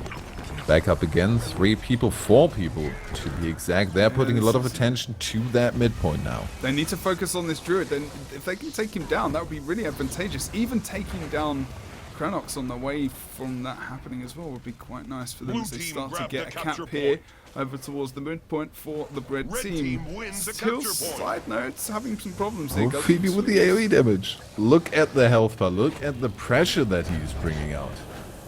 Trying to get the rest on Krenox, brings him back up, but the poison almost makes it too difficult for them. All 3 members brought down to half HP, but they regain their health fairly quickly. Good as you see them, Phoebe. No real chance for the follow-up. But again, Knack is such a good target to take out, apparently. Stillness has appeared. Yeah, and Stillness comes up as well. Guns and Tools in the position to potentially take that because the res is being focused down on Nag, which means no one is in a place to even think about getting Stillness. And now we've got a 4 cap coming out for the team of More Guns Than Roses. I like that name. Really like that name. I'm going to call them Roses rather than Guns though, because guns are bad. Phoebe maybe a bit too sure of his own abilities. Zuik is trying to go for the rest, but we have the Stomp first. That nice cup comes down, the cup finisher. Kanskat is a follow-up target, and now they're really just zerging as a 4-man group, and I think that could go well for them. What happened to the good old strategy of, hey, we're on Silent Storm, let's zerg the outer points? Oh, Super! Do it. Super saves the day over at mid, really, because I mean, he initiated a pull early, which obviously he was in range, he was going to be able to get that, and Zuik actually dodged, and he dodged off point, so he wasn't able to get the decap there. So maybe if he was a little bit more forward, on point, he would have got the decap there. And now Temple grabbed by Kanscout as well, as also Posey pushing over and surrounding that area between the midpoint and also the Temple now as well. Maybe they can sustain on mid and side, but the thing is, Posey's gone down in the roads. Super! No, why are you going off point? Oh, he's leaving the point only half cap. Makes it on there fast enough. He almost wanted to assist Posey. I don't think he would have been able to do anything for that matter. Now 3 people again. The point is still capped. Maybe a bit of a difficult decision for blue to move in. They are trying to push. They are trying to look for the kills and just to play on one solid front and not really play the rotation game that much, because they have been ahead in the team fights. See, nice route there. Nag just absolutely melts over on the midpoint, but Zuik is in a lot of trouble here as well. He goes into the down state, and he is going to be rallied there as well by the full death of Nag as Kanscout under a little bit of pressure, but he is in full Celestial Avatar form as well. Still has that glyph left if he does need to use it, but breaks out of that in the end as well, as we see Red Team do recover to a degree, but they're losing the Temple point though as well now. Red Team are moving slowly to defend. Super with the move to the side point. Best decision ever. Even gets the decap on that. That should not have happened. They should have reacted a bit sooner. Just moving to the side point would have been a good decision to alleviate the pressure of that losing team fight in mid. If they just stuck to that, they would have lost. We saw the first kill come out already. We did have a double downside, but the rally was pretty secure. Now moving off to the side, getting the decap, that's pretty good. And the red team, as Sam is only trying to keep 2 people busy on that mid node, we well, no, one downstairs because we have the buffs coming up. Yep. 10 seconds. And yeah, down below, this is a classic situation of we're probably going to see them having a bit of a tea party down there in a bit. Tranquility has Super was almost winning that 1v1 with Phoebe, but as soon as the Reaper Shard come out on +1 now, I think we're going to see a little bit of an issue coming up for Super and also for Nagnag. Although Phoebe does go down in the end, Super is very low. He needs to try and keep out of that. He could have used his sneak gyro to help himself in terms of... Oh no, Nagnag and Super are currently down. We're going to see that Zuik does get pushed back here, but the Necro being in downstate is really, really good. They pull a knockback from the bomb. The Super does go down in the end. And that's very unfortunate. What's going on at Tranquility? Tranquility is hilarious. It's just the pet walks in over and over again and interrupts Granox. He had about... Wait, no, Stillness, I mean. Yeah, but they've lost... Stillness was hilarious. Yeah, they lost it in the end because we had Posey then, instead of interrupting and the pet pulling off, we had Posey decide to go for the temple node there, getting the double cap again. Do they actually have that? I think they do. So we have equal points with that Stillness going away. That will hold them in 100 point, about 110 point deficit. 1v1 coming out. Posey faring pretty well versus Granox thus far. At least he can hold it for long enough till he maybe might get a couple of reinforcements, but the reinforcements seem to be first coming out for the blue team as Zuik comes in from the side. Yeah, gets pulled back by Granox there onto the point, and really this is going to be the end of Posey. Soupy can't come in and do anything else other than bring in the stealth. Bring out the gyro, man. No, chooses not to do that. Would have been good to maybe try and help sustain the point to a degree, although he wants to keep it in their favour, which is probably why he didn't go for that stealth in the end. Makes sense, because they need to come back into the game and bring back a bit of a lead. Now, Red Team need to probably even think about committing to Tranquility. I don't feel like committing fully onto Temple was a good idea. I don't feel like they're going to win this in the end, and the Elixir S comes out, which means they lose that cap. I'm not sure about this movement, actually. The issue... Oh, and this is going to be a double down again. Posey will surely follow. You see him on low HP. Joins Nagnag in a bit of a lie down there. Well, you got to take a break every once in a while, but I think that problem kind of started as soon as we had the first +1, the Zuik with the assistance in that 1v1 going on. Yeah. But no reaction from Car Crash for a couple of seconds. And that was just a bit too much. They came in too slow, they had Posey and down already, choose to not go for the sneak gyro, choose to try and take the offense on that. And then it all went awry. We have one neutral, 2 decaps, and it might... one neutral, 2 caps. It might still stay neutral in mid, but they have no chance whatsoever to get that Tranquility, and that's really the only thing that could bring them back right now. Yeah, I mean, if they can get the decap at Temple, try and +1 downstairs at the moment, they need to get Stillness as well to make sure blue team don't get that, so they get any extra points. Zuik is just one... Oh, they get the decap. There's still a last chance in hell that they can do something on low now. Last chance in hell. Because Kanscout going down over the also is probably the nail in the coffin, unless we can see people sustaining in 1v2s here. Nagnag trying to over the midpoint, but Car Crash having so many problems in terms of rotational play at the moment. And we do see Super picking up the cap. Phoebe is in downstate here as well, and no one's in line to help him. Where are people? So low. What? Oh, the stomp coming out from the function gyro there. Yeah, exactly. Which saves Super. Now in the 1v1 versus Guns and Tools, you need to do quite a bit of work to come out ahead in that one, and that's not gonna happen that fast. The stomp comes out. This is Super. possible. Oh, well, we have the interrupt. Oh, they've gone 2 downstated, Posey and Super on the side. They've Well, but Knack, and the damage on Zuik that has already been done. This is going to be a good turnaround. Oh my goodness. They will completely take control of this one. Stomp on Zuik, moving on. They have the midpoint, and we still had a good situation. Super held on for so long, and now Kanscout can move into the point. This is going to be a double cap with 1 neutral, and they just need to somehow figure out a rotation now where they can actually sustain this. They need to move one other body into that far node, and we need to now Super with good movement up into that midpoint. I don't think Posey should commit to the far. Oh no! we did see the Super got knocked back, unfortunately, Just like unable that, to get onto blue node in team time. takes And a they've got capture stillness as well, so the cap just gave them the extra ticks they need to boost them towards the end of this game, and they're getting the kills as well.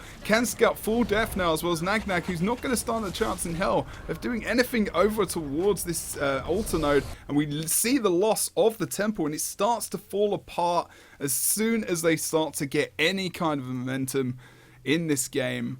And it was a good potential for them to come back, but they just couldn't hold on to it in the end. Just like It that, seems like blue team even takes though a they capture had a few point. good rotations in there, it just couldn't make up for the fact that blue team was still fairly dominant in the equal matchups. Equal team fights went over to blue pretty much all the time. Got the Bunker Guardian Red down team wins a flipping capture point. stairs. What? Not able to support the fights. Like, maybe Scout should have been down as well. Maybe even the Rev. Some difficult decisions there for Car Crash. Maybe Temple feeling like it's not gonna be their map. Unfortunately, again, it's very interesting to see Car Crash losing in the ESL, but they're still back. Really, still in my opinion, maybe a little bit rusty here and there. Getting used to the meta again, getting used to the game again. And Some of them have been out of the game for quite a while. Yeah, So oh my God. let's give them I think let's give them a bit of time. they've just got some working out to do, but I think, you know, they're Pro League bound for sure. If they, as long as they're entering on that weekend, I think we will be seeing them in the Pro League potentially if they do qualify. Well, But you never know. Yeah, I know. wouldn't actually be too sure. Well, who's going to be the other four teams? I mean, we've got contenders for sure. Yeah, I mean, more guns than roses. One. That's definitely one. Then we have, okay, we kind of need to Everest Pirates, potentially. The team with also... Oh, I'm guessing that Knight Junior is probably on the same team as Zoic. That would be an assumption. Yeah. Then what other teams have we? I need to remember stuff. Damn it. And the thing is, teams have probably changed name as well. So Yeah, that's which also makes a it a bit more difficult. So, guys, we're going to jump into a break, and then we're going to bring you the final, the ESL Weekly Cup, number 103. But first of all, seeing as I'm a kind person, I'm going to let you know about a gem giveaway that's going to happen after the final. So you have to make sure you stick around to watch the final, follow the gems. channel, and then we'll be giving away... Why do you always go into a very weird German/Swiss accent when you say follow the channel? a Z channel, because I Yeah. said... I don't know, Nick. Is it offensive? Maybe it is. Maybe some people are finding it offensive. I'm sorry. Offensive? Ah, no. Um... I don't take offense. Let's take that. Okay, so, yeah, I know some people are having some connection issues as well, but I'm sure we will see Car Crash come back. I'm so happy to see these guys back, so we hope they stay, and they will be going into Pro League, I hope as well, because it'd be nice to see those guys, especially since some of those guys won our first ever proper tournament in Guild Wars 2 PvP like 2 years ago. It would be good to see some of those guys coming back and being involved in that. So that would make me immensely happy, so make sure I do. But yeah, make sure you follow the channel, and we will be back after these messages, which might be a little bit longer. Messages, okay. Thanks for displaying these new amazing PvP maps. Temple is new compared to some of them. Anyway, we'll be back in a bit. Welcome back to the ESL Weekly Cup. And this is going to be Team Aggression versus more... Oh, good lord, I've just forgotten their name. As soon as we go... What? More Guns Than more Roses. Guns Than Roses, yeah. That's the one. Okay. Aggression. So the reason the names are shortened is because they have quite long names. So, you know, Team Aggression and more Guns Than Roses. I'm not going to put guns in the team chat, so it's going to be Roses versus Aggression, which I think actually Jebro. works quite nicely. Shall I revolutionize your way of thinking No. about scoreboards? We can put it in smaller. Yes, I know. No. This is not No. You know what some people do? What do they do? They just take the team tags. Well, they could do that as well. 3 little letters. But Well, TA, 2 to 3. TA. PA. Yeah. Yeah. Well, makes no sense. Yeah. Wait. Do they actually have someone? No, TA, Especially TA. when there's TA Hey, members. why on the other TA? side. Oh, team aggression. Well, that makes sense, actually. Damn, my brain. So if you got confused by that, maybe the spectators will as well. Ah. Oh dear, you just proved my point, Nick. Thanks. Without me even making much effort. Well, still, I don't need to know that they're aggression. I just need to know they're TA. That's true as well. So we're gonna start off with these builds. Totally awesome. Yeah, well, they could be totally awesome as well. Which hopefully maybe they are for their part in this, because they want to win the final. Get to themselves 2k gems. Each player has at least guaranteed 800 gems in tonight's tournament. We're gonna start off with the Fantastics. Not awesome, but he's Fantastics. And he's going to play Maruna Trapper. He's the Guardian, of course, with Sword, Shield, and Longbow there as well. And the build that we're seeing tonight is going to be, of course, Valor, Virtues, and Dragon Hunter there as well. Going for high damage, of course. And then renewed focus as the elite to sustain himself. Then we've got the Dagger Elementalist coming out from... Who's called Staff Ellie? Because that's the thing. Can we join up? Well, someone was restarting. Maybe they're just emphasizing with them, trying to be a group, play as a team. If one guy disconnects, we all disconnect. Indeed.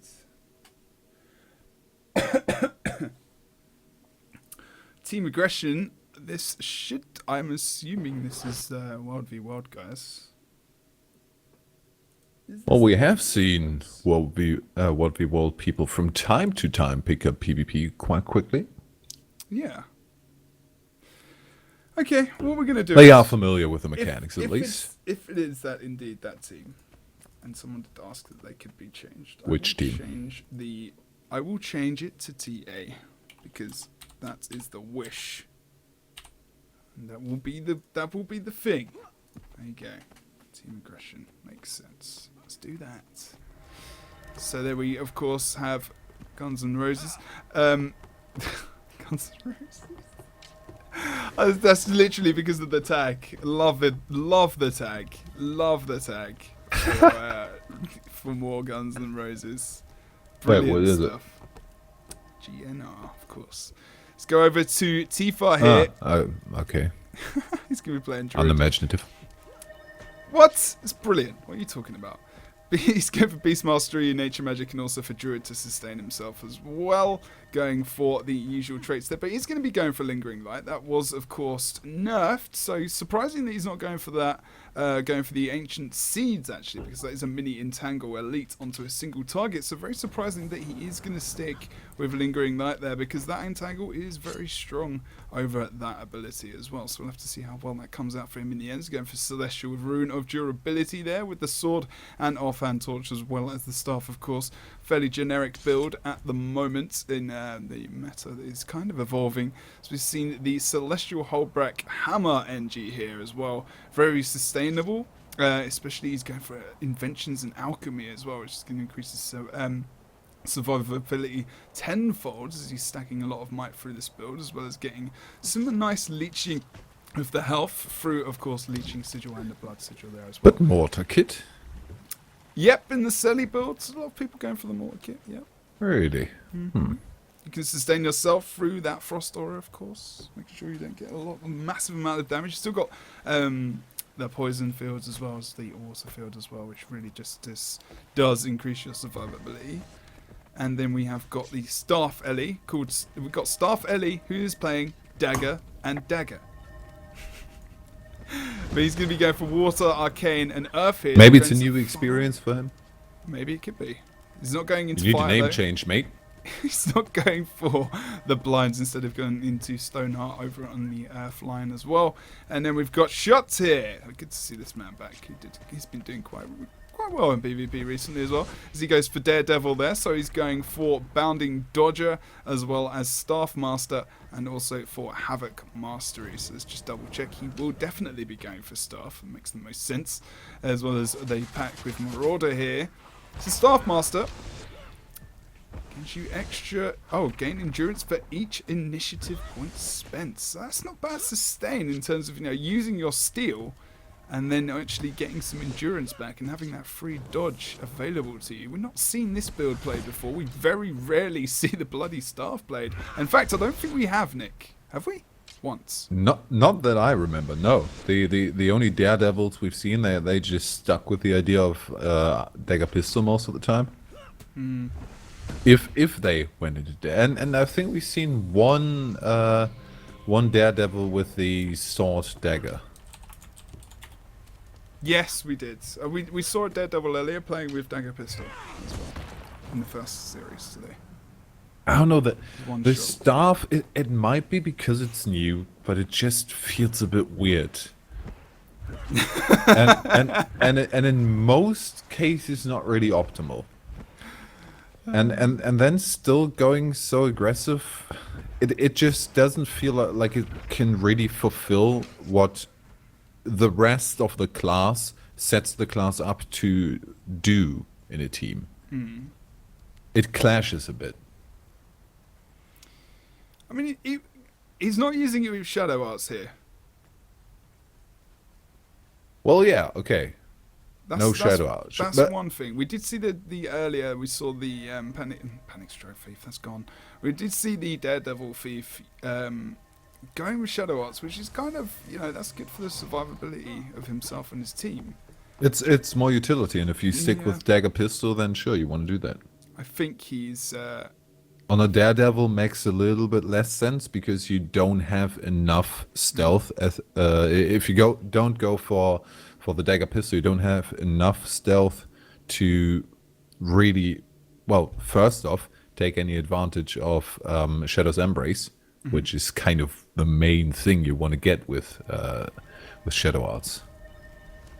So he has dropped out of the game for now. We are waiting to start the final, so if he's just joined us, we apologise about that, but I'm sure he will be back very soon. Just run quickly through the blue team. If you want to go for that, Nick, then you are more than welcome to. I will. I hesitated because I was reading the chat. Do you want to clear that up and maybe call an admin in to clear the situation? Oh, okay. No worries. Wait, what am I doing? Blue team Sorry. builds.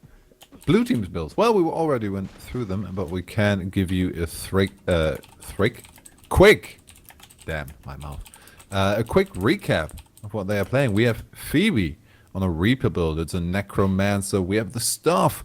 We have the Scepter, Warhorn. And for that, Rune of Aristocracy. Aristocracy. Why am I pronouncing it so weirdly? Aristocracy. It's not a sick. I can pronounce it properly, but when I read it, it doesn't make sense in my head. I really shouldn't be like BMing you because you can't say a word that's English when your English is far better than my German. I can say it. I can't say it when I'm reading it, which is really weird and screws up my head. Anyways, we have a Carrion Amulet. He is going for Conditioner. We have the 2 Signets coming in and the Chilled to the Bone. And we, of course, had a bit of discussion in combination with the Deathly Chills. The chill damage that is coming in. Wonderful. Let's get that chill damage even further. Spite is still reaping. And Reaper. It's so nice. as much reaping as can be. It's Then, nice synergy. Demon. Demon is playing a druid. He's going to be the supporty kind of druid because of the Mercy Rune. Very good for the rezzing. However, still going with that Celestial. We have the sword, we have the torch, and of course the staff. Have we ever seen a druid not go for the staff, Jebro? Staff is too useful. Yeah, Especially I for mean, it getting kind up of defeats the purpose of a druid if you don't go for the staff. The Celestial Avatar as well is like healing and damage, build it up, and the most healing you do with your weapon sets is going to be staff, because you heal even off your one skill. So, you need to. That's one of the main reasons for going staff, as well as there's a couple of other reasons. Oh, we got Bane's coming in. Look at that. Oh, there we go. As we were talking about world versus world players who have done brilliantly in PvP, well, he's a prime example. Yeah, it took him a little bit of time, not that long though, but he did start to be quite good actually. Yeah. So it's nice to see him back. Whoa, close to 600 viewer hype. Nice. ESL Weekly Cup, back where we Definitely should be. He should be definitely entering this cup, especially with the Guild Challenger and also the Pro League coming back up as well. The qualifiers next Thursday, I'm expecting to see at least 10 teams coming into this because you want to get some practice. And this is what a lot of these teams are doing, because I think we're going to see a TA team for sure. It feels like we will in the potential qualifiers, or at least the Guild. At least give it a try. No? Yeah, I mean, or at least even the Guild Challenger. I should probably give it a try. I'm bad, but still, just if only I had a team. Damn it. Well, anyways, Damon going for druidic clarity instead of primal echoes, but still going for the ancient seeds. We kind of saw a switch around in the was it on this team? Was it? Yeah, switch around. We see primal echoes and then going for lingering light on the other side. So no one taking off advantage of the ridiculous combination of primal echoes and ancient seeds. Which I just find hilarious if that happens. Might not be too useful in most team fights, but it is hilarious. Okay. Next up, guns and tools. I was you want going to add say, anything to it? it makes, well, no, you're right, because, you know, you want to be ancient seeds and primal echoes. Now, what you're talking about the days, right? You didn't kind of explain yourself when you said that. Yeah, no, of course. I'm talking about the combination. You get the days from the primal echoes, and then you get the ancient seeds. It might have just stuck in my mind because I mean, it's 10-second cooldown as well. Like that makes sense. That's just nothing. 10-second cooldown is nothing. Condi removal though, and with all the conditions, because it's 13 and it breaks stun, is pretty strong.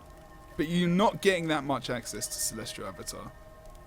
So I don't know, you know, if you're against a very conditioned orientated class, yes, but they're not really going up against that much over on the other side, you know. So he could change that. He could change that in this team setup. Might be an option. Continue, Mr. Nick. Sorry. No issue at all. Just some theory crafting. But by the way, you can tell them to ready up because we're just repeating builds at this point. Next up, we've got the Hammer Marauder Engineer in the form of guns and tools. He's on Rune of the Pack. He's going for explosions and, as you mentioned, inventions. Explosions. He's going explosives, not explosions. And change that sightline. Explosions would be a better. Is he going for explosions and inventives? Yes, indeed. That would be good.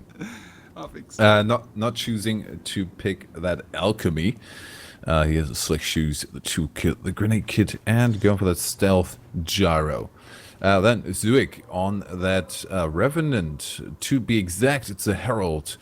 We have Sword, Shield, and then that Hammer coming into action with a Marauder Amulet. Not really anything except for the Marauder, fitting the current role of the Revenant. Retribution, Invocations, and Herald instead of having that Devastation in there. And then, last but not least, Krenox. He is on a Dragon Hunter. And the Dragon Hunter will, of course, have a longbow, because why else would you go Dragon Hunter? Then the Sword Shield going on, Trapper Rune, because traps are evil, Marauder Amulet, and then the Valor Virtues Dragon Hunter. Basically that Dragon Hunter modified meditation build we've seen being around for quite a while now. Quite a while in terms of since the beginning of Heart of Thorns. We're having some difficulty at the moment, guys, really, because unfortunately TA have a problem with their fifth, and I'm not sure that they have more than 5 players actually registered on the... No, they don't. So unfortunately, it doesn't look like TA are actually going to be able to play, and if they do play... Oh, no. This is unfortunate. Oh dear. We might not see this final played out unless we see a 4v4. This could be interesting. 4v4. I remember back when custom arenas were introduced. Me and Spuddy and I hosted and commentated a 3v3 tournament. Yeah. But still on all 3 points, normal maps. It was capture point, but 3v3. So fairly interesting. Like, things really change once you change the number of players in it. Some might think it makes it a bit stale, although 1v1s with a +1 can be cleared up a bit faster sometimes than a 2v2 with +1. So I would argue +1s in a 4v4 have a bigger importance. Oh god, yeah, Jesus, for sure. There we go. We're doing a 4v4, boys. Nice. Screw it. Well, that's something. Screw the man. We're doing this in the 4v4 in the finals. Is that allowed? We don't care.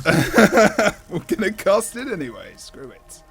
It's all good. No, I wouldn't use that word normally if we were somewhere else. So this will be a 4v4. Jebro joins TA. Unfortunately, that's not allowed. But, you know. What's not allowed? My bad gameplay, so that's another thing. Oh, As we go into the map, have a look at the split here. As blue team do come out for the cross, as well as Zuik going towards mid as well. The Druid on TA at the moment is going to go over for a cross on towards the Henge to just sustain versus Phoebe here over on this Henge node. As the 1v1 comes out between also Zuik and Staff Ellie playing dagger over on that midpoint as well.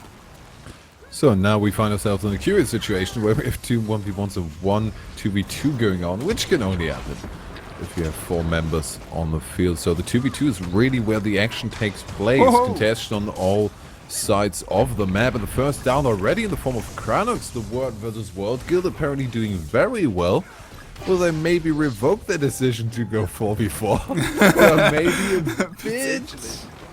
a bit presumptuous in assuming they might just win against them. Well, Kranox is the first down. Oh, but Damon just going for the hard res. We see the first interrupt. They're trying to do the damage, but they're a bit hesitant on the damage. No interrupts coming out, and that was such a lazy res. Did they just wait for a lot of the cooldowns to be used by this blue team? I mean, they used the traps, everything came out, and he just rezzed at the most perfect time, and that was really, really good for blue. You would not have expected in a 2 versus 2 tournament, Red had that point 1. If they were in a 2v2 competition, it's a 2v2. If they were playing 2v2, Nick, you would assume that would be over. In that case, when he's so low HP. But, not going to be the fact here. Phoebe having some problems over towards the Henge node does. The Necro can't sustain versus the Druid. And the Druid does a good job in the end. Let's just double check his build. And, you know, he's not going with that Druidic trait there as well. So he's surviving, even though there was a ton of... Oh, Tifa in a good position to keep on with follow-up. Only 1.2k health left. The heal comes up, but no conditions to take advantage of consume conditions, so just that little bit of laser pointing might just do it. Oh, the pet as well is doing a ton of damage, and he's building up might as soon as he's attacking as well, and he gets a Reaper Shard, and now the Necro can come back into the fight here, hopefully, but he needs some healing. I feel like he needs to disperse out of this as well, but he's able to just maintain himself. As soon as he drops out of Shroud, it feels like he's going to die. He does get knocked back. CC control is good. Zuik comes in for the potential res. Not going to happen. And Zuik's in a 1v2 as the fight over here on the mine is still going on. And now we are going to see the downstate of Kranox once again. Team aggression. That's down again. Really apparently the matchup of TA seems to be favorable here. Kranox decides to just go somewhere else and maybe apply his talent, although Fantastic's now in a good position to maybe get a bit of burst in his face. We have the Dragon Hunter 1v1. Who will come out ahead? No, they start to join the other team members again. Maybe Fantastic's being a bit scared of that. I think Kranox should really leave because they're going to have a hell of a time trying to get Damon down. And Kranox in a +1 on that mid-fight might really make the difference.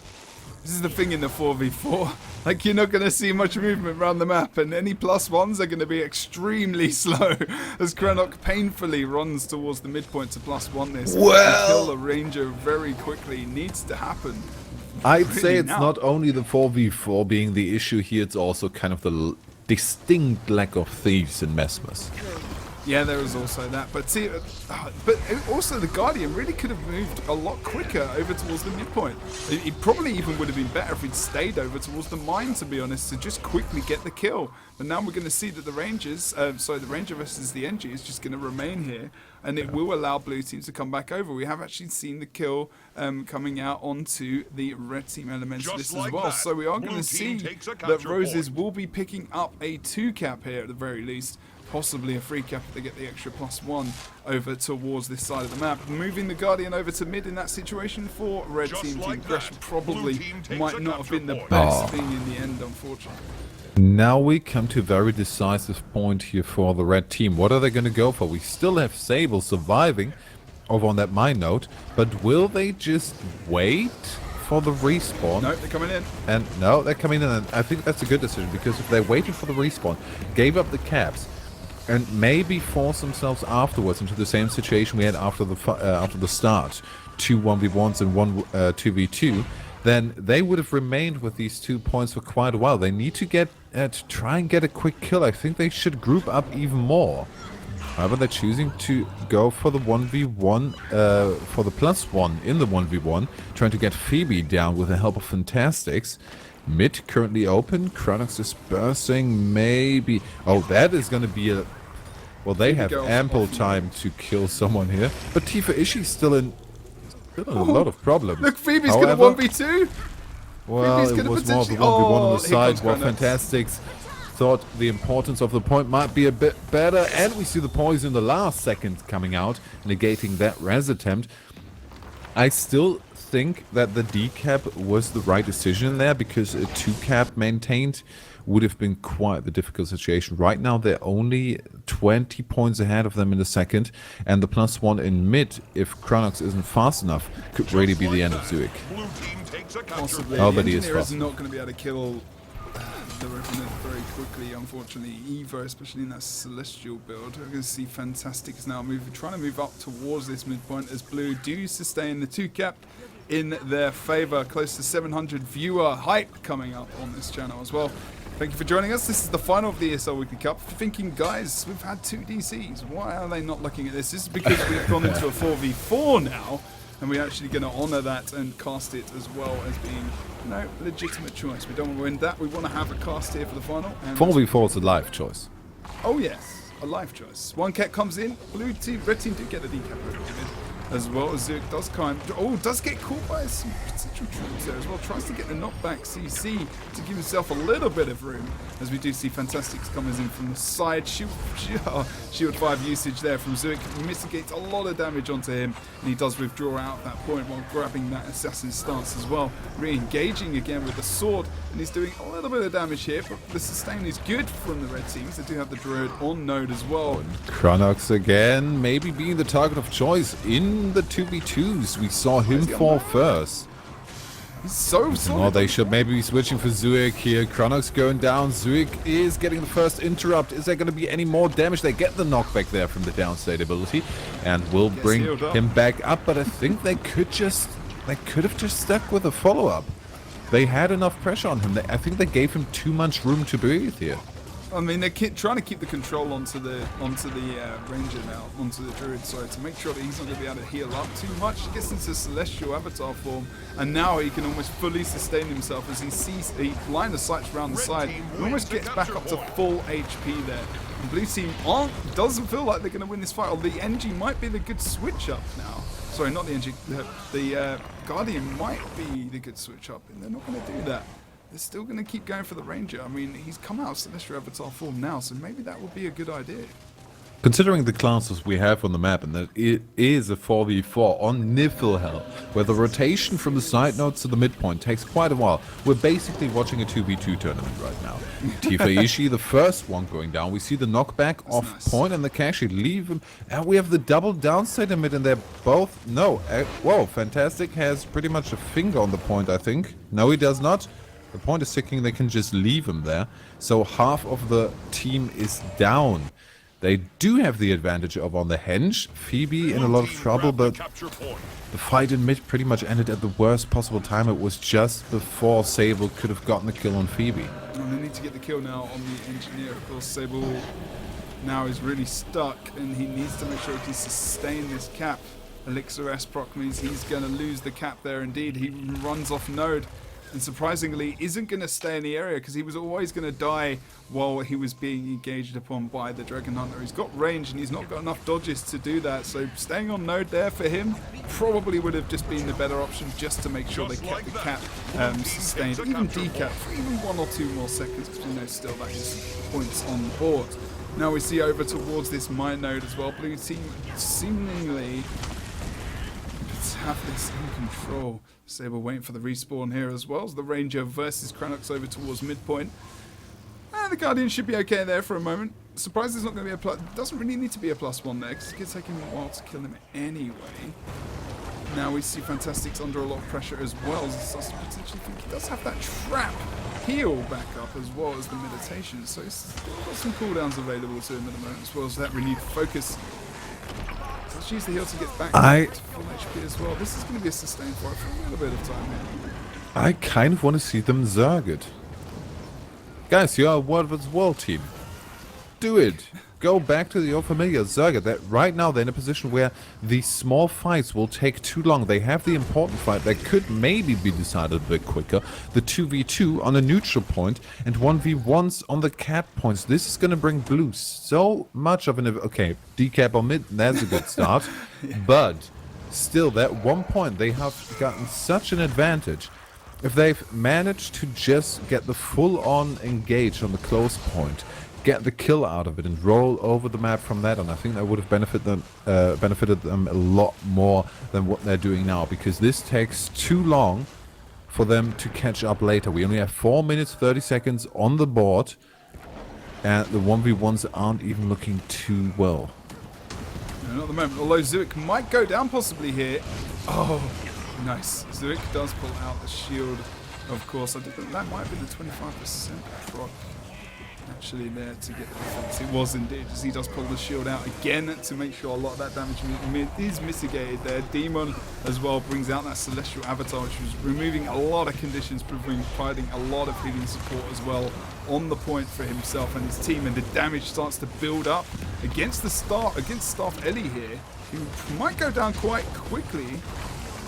But in the end, he does survive as well. Still sustained, but we see decaps across the map, and Phoebe has to disengage over on the henge. And now Cranox is having problems versus the Ranger in the long-winded fight. And actually, Team Aggression do seem to have won to a degree, those 1v1s. But Phoebe using... They kind of have the upper hand, but can they capitalize on it? It might take too long. We're going to have the cap, and now, honestly, if they get a kill, that will destroy them. They cannot get a kill here.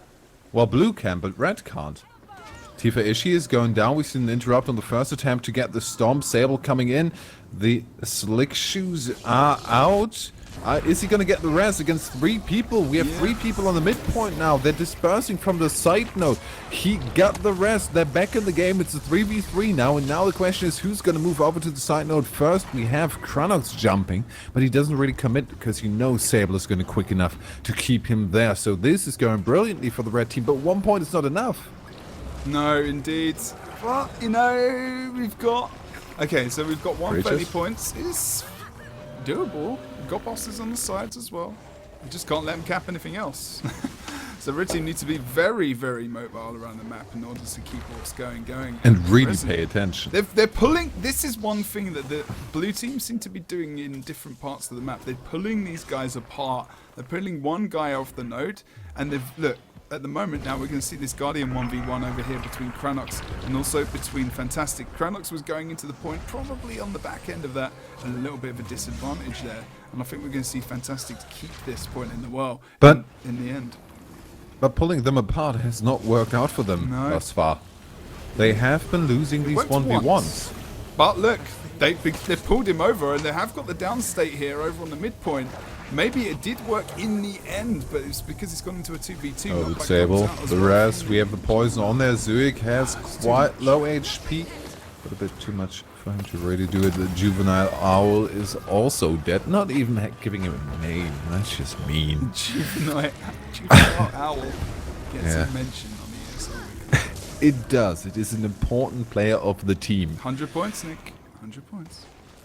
500 points, what keeps them apart. Only 1 minute 30 remaining, and Sable pretty much about to go down. He's doing good work in this 2v1, to be fair. Oh, so close with the heal. That's going to be the cap on mid. We have the decap because apparently Fantastics, which is a brilliant name, is not quite a match for Kranox in this one.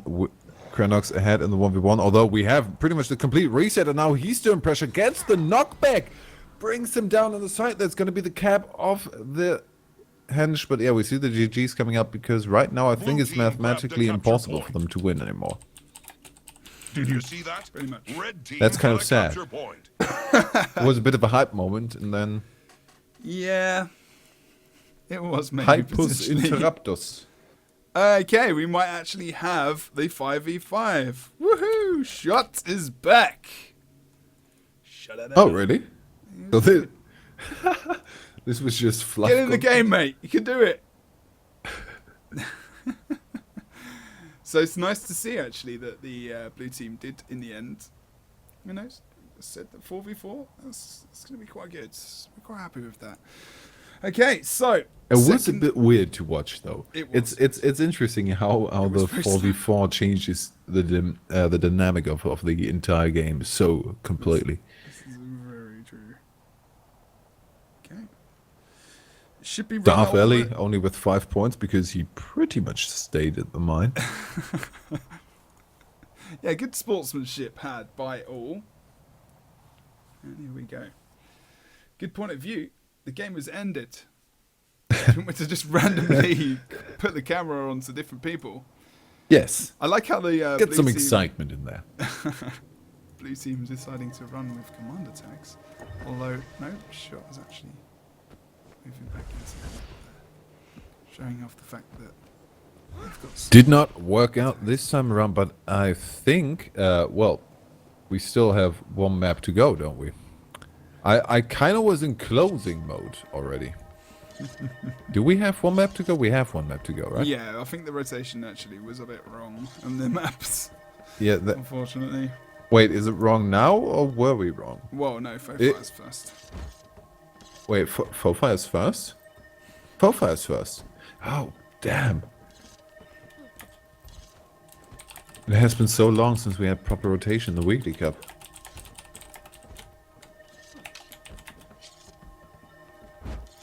Yeah, indeed. Well, we're going to run with this next one because, you know, we had 4v4 anyway in the last game. The teams Everything's- just kind of agree to stuff. Yeah, things, we just agreed to go with the map rotation. We normally have map voting, so tonight is being a little bit of an interesting night, if I'm honest. But Yeah, bro, anyway- let's admit it, we've lost control. Oh, we haven't lost control. We can't control No, people's lag. The teams have just run off and done their own thing. Nah. This is not how it will go in the Pro League. Yeah, no way. No way. It's all good. In the Pro League, an admin, a ferocious admin, will strike down. Some shenanigans are going on. Nick has completely lost it. Pretty much, yeah. Should you have gained it in the first place? What Okay, have so- I lost? My sanity, my will to live, or my dignity? I think so. Pretty much all of them. Yep.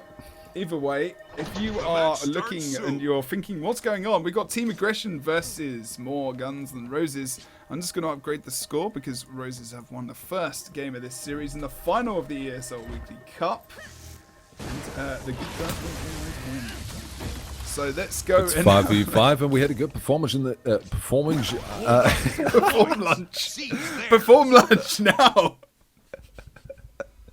There was a command as we go into the second and potentially last game of today's ESL Weekly Cup number 103. Let's see if TA can maybe pull out something out of the bag that will surprise us.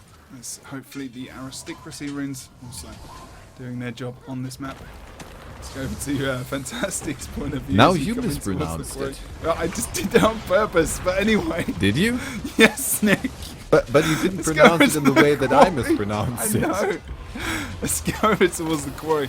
But Fantastic's doing Liar. a good job at being line of sighting there and waiting for his engagement onto Kranox here actually as well. But unfortunately might go down potentially in the end with 4 or so bleeding and also burning stacks on him, but does a good job of getting around the side of that minecart as well to this line of sight once again, potentially pick up a kill. The awkwardly placed minecart again having quite the impact on the game. That's just going on. The damage and shot is good. They bring him down. The thief calls a pretty good target to get a bit of burst going. They actually try for the rest. That was fairly optimistic. The damage is just going to bring them down. The side fantastic. The follow-up, that's not going to be arrested. The dragon hits and shall be the end of Fantastics. As Tifa Ishii is the last one to stay alive, trying to kite around the rock. Going a bit of Lion King on the edge there. No, just go back to But now base. pretty much giving... well, Did you see that? now against Red two, if they team got pull a off capture one point. member out of this fight, against two, I think he stands a chance of getting at least a little bit of contention. I mean, he's standing around the cart, he's jumping on node so often, he needs the extra help, and he's not going to get it in time, and I'm not sure whether or not, you know, they managed to get a couple of points. Here we go. They're going to actually get the lead as well here as well, thanks Blue to team the grabbed the hold of capture the point. quarry. It's only a 3-point lead, 2-point lead, but it is a lead indeed. Indubitably, So much one might say it is only 2 points, by the way. A 2-point lead is a lead. But Phoebe Phoebe goes down over being towards the wall. struck down by the infamous Daredevil with his staff. It's a Daredevil with his staff. I just want to emphasize that, because that is really something unusual to see. He is making it work at least on the corpse of Phoebe. Crownok's trying to run away, shot first in the game, and we see everyone moving into the mid except for the thief, because he's a cheeky bugger, moving off to the side and trying to get the decap. Guns and tools on his heels, trying to get the pull, not being dodged, but wasn't pulled, was just a knockdown. That was curious. But still, oh! Gets The decap. sneak gyro completely screwed him. Yep. Oh, that was unfortunate. But, you know, maybe he felt that he was going to do a lot of damage there. But now, as well, Guns and Tools should be able to pull out a nice amount of damage onto the thief there. He's trying to evade a lot of that damage, able to, but did get done by a little bit of grenade barrage there as well. And we did see the down coming out over towards the midpoint on the red team earlier. They did res up, but not successfully that time. And too many players significantly dead over towards the mid. Sable or and close Shot to is there still as so low. Sable gets a bit of a reset as they, for some reason, aren't that much behind chasing him. He gets immobilized, get the fiery great sword, picks it up. It's going to gain a little bit of mobility through that as Phoebe is trying to chase him. Where are we going to find the Daredevil going? Oh, he's dead. He's been chased down. Never mind. Sable's running onto a point which Blue is team almost grabbed capped, the so he has capture to point. double back now as well. So potentially get some damage onto Phoebe, keep him out of this fight. Phoebe heals, moving back into the point now. A stun comes out from that thunderclap by the engineer on Team Aggression now as they're all chasing each other at the moment. We're going to see that staff support coming out from Demon there as well, and we are going to see potentially he might be focused quite soon as well, but it's also regenerate his health, jumping into the heal of Guns and Tools there as well, as the extra damage coming out from Cross. His positioning over towards the quarry now as he picks up that node in the end. Red Team Aggression still got the lead here. They still keep getting the decaps on blue. They're not able to keep eyes on this thief, which is kind of surprising to a degree, since Guns and Tools It's does not have that really that reveal. stealthy. Well, I as mean, well. and also, you know, Guns and Tools has a reveal if he does get this stuff. Well, How he much only has stealth blinding ability powder. does he have? Yeah, that's it. Only blinding powder, nothing else. Wait, does he have the... No, he's not in Shadow Art, so he doesn't have the stealth from Steel. Okay, so he's barely got any anyway. Yeah. So We doing quite a don't good really job. need to pay that much No! attention, but oh, this might be a full Oh, wipe again. Kronos! We have way too much committal. Four people, is this gonna be the ace? The entire team is down, and they were just way too fond of their fellow players to leave them in the dirt. Team They tried their Aggression best. eating but- mud over towards that midpoint. I think as this well. might be the first ace I've ever seen in Guild Wars 2. It could well be. That well-placed Hunter's Ward from Cronox, well-placed, but coming into the point at that situation when everyone from the red team went for the res, and the cleave was so easy for the blue team. They were in the right place. The Necro could lay the smackdown on the point, bring out the chill to the bone shout as well. And Zuik is going 1v Lord in this daring Lord rush here as the blue team, more Guns N' Roses, are thinking about ending this fairly early. They do have the free cap presently at the moment. I think they might be a bit full of themselves. It's a bit gutsy at this point. It is a little bit. Because Zuik is getting loads of damage in the 1v1, including the Lord. It's not really going to do anything. And even with that triple cap, they only just barely got the lead. It's not even 100 points yet. They are on the fight already, although to be fair, we have fairly lengthy fights. Midpoint might be a bit of an issue as Tifa gets the decap. That's the first step on the road to victory. Can they put enough pressure on Damon here? 2 people already in. The next is going to come with the respawn, but also Zuik made it out of the Lord room alive. Yeah, I mean, that was probably that more damage on Fantastics. It's probably more of a distraction tactic, just to maybe bring some red team members back, so the blue team could even extend their lead even more. I'm not sure Zuik was going just to try and kill that. Maybe he was. Maybe he was trying to be a bit cheeky. I'm going to do him a favour and say he wasn't. As we see, Zuik now has to disengage. Good job from him, actually, as he does get out of that unscathed, I think. If ever he moves away, he does turn round, using that hammer to potentially get some lifesteal and just sustain himself here. And the Guardian will want to use his heal fairly soon, actually, as he is getting focus here quite hard. The midpoint is decapped, of course, but they have lost Tifa there over on that mid node as well. Sable can sustain the point, but now he is locked down by the Guardian as well off node. And also Starfelly, he's going to Vapor Form, but not much of a chance of a res here. And now blue team not really snowballing the map, because at the moment we have seen a clever decap over towards the waterfall, so this might help them bringing back into the game. Yeah, but maybe think about recap is it going to there. bring them back, or is it just a bit of delay tactics? It's a bit of 2 cushioning. neutrals are going to buy them time, and also the completely unattended Phoebe quarry goes down. will be pretty good. This Phoebe could be a nice is the start. first down, but the rest is so secure. Damn, it was like he was never dead.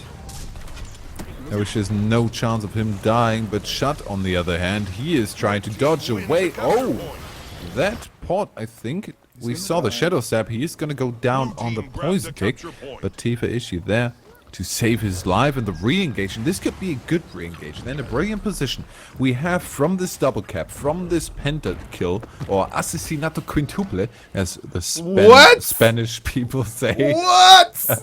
Nick blows my mind with the language exactly. skills. But we still have the red Mind-blowing. cap going on. They did gain a 170 point lead. However, that is still doable. 170 points, it's slightly more than the Lord will give you. But we did see the red team in good positions. Maybe they can pull the exact same thing. Let's see, they're not out of the game yet. No, they're not completely out of the game yet, but feels like they could. I mean, mid cap is okay, but they need to send someone that they've got. Potentially, did they get the decap over? They do! They get the decap on Waterfall. Team Gresham Oh, Hype but mid is not looking good as no. Sable falls first. Are we going to see committal to the rest again? No, just a bit of a stomping shot on the side as Fantastics uses Jesus. line of sight to avoid This the Daredevil. damage. This Daredevil movement is just kind of spinning me out a The, little the, bit. the animations are fairly interesting. Very, very interesting as we go back over to mid. Still, we've got the red team respawning coming out. Then maybe they'll be able to sustain this, but they lose caps around the map now, and the Guns and Tools will be able to get the quarry in their favour. Fantastic tries to come over for this potential 1v1, and now the blue team have control back to a degree in this map as we go over towards Waterfall. Starfelly looks like he's going to be going down potentially very soon. He does a good job at lining the sighting around the side. We know the Ellie has a good amount of advantage here over on this Waterfall side of this map. Of course, as Shot comes in as well to potentially finish off Phoebe, goes into Reaper Shroud there as well, just to avoid some of that extra damage and just line the sighting around the side. Starfelly still remaining at about 25% HP there, does a good job. And actually, Phoebe goes down in the end. Zeke trying to go for the res. Will he be able to get it here? He does in the end, and hardly any cleave comes out from the Thief and the Elementalist. There isn't a lot available from them at the time. Phoebe's still very low, does go down again, and this really should be the death here. They're trying to go for the Oh, next look at one. the We don't shell. have anyone going The for Jade. the stomp or the damage. Yeah, but the Jade wins. Zook brought out the Jade wins, which halted anything there. yeah. So we're still putting them into Jade again. C sees them, but now Zuik, again, he's the better target to hit there. No, And Jade Ian wins goes for into him. downstate. Should be able to get it. Phoebe trying to go for the rest. No, not really. Well, we actually saw an interrupt.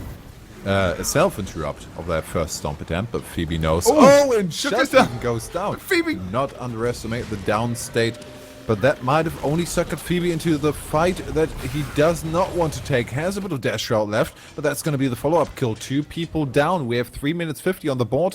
Left on the for a board. rush. This is still doable. No, a rush right now won't do them any good. Well, not right now, but they're going to have to. They're going to have to, but first they need to establish a little bit of dominance across the field, and I think a quick move into mid with a kill on Chronox might just be the thing to do Look, just Eddie's that. Going. Eddie's going for the door. Well, preparation, but not yet. I mean, if- not yet. Well, No, hopefully preparation. Hold!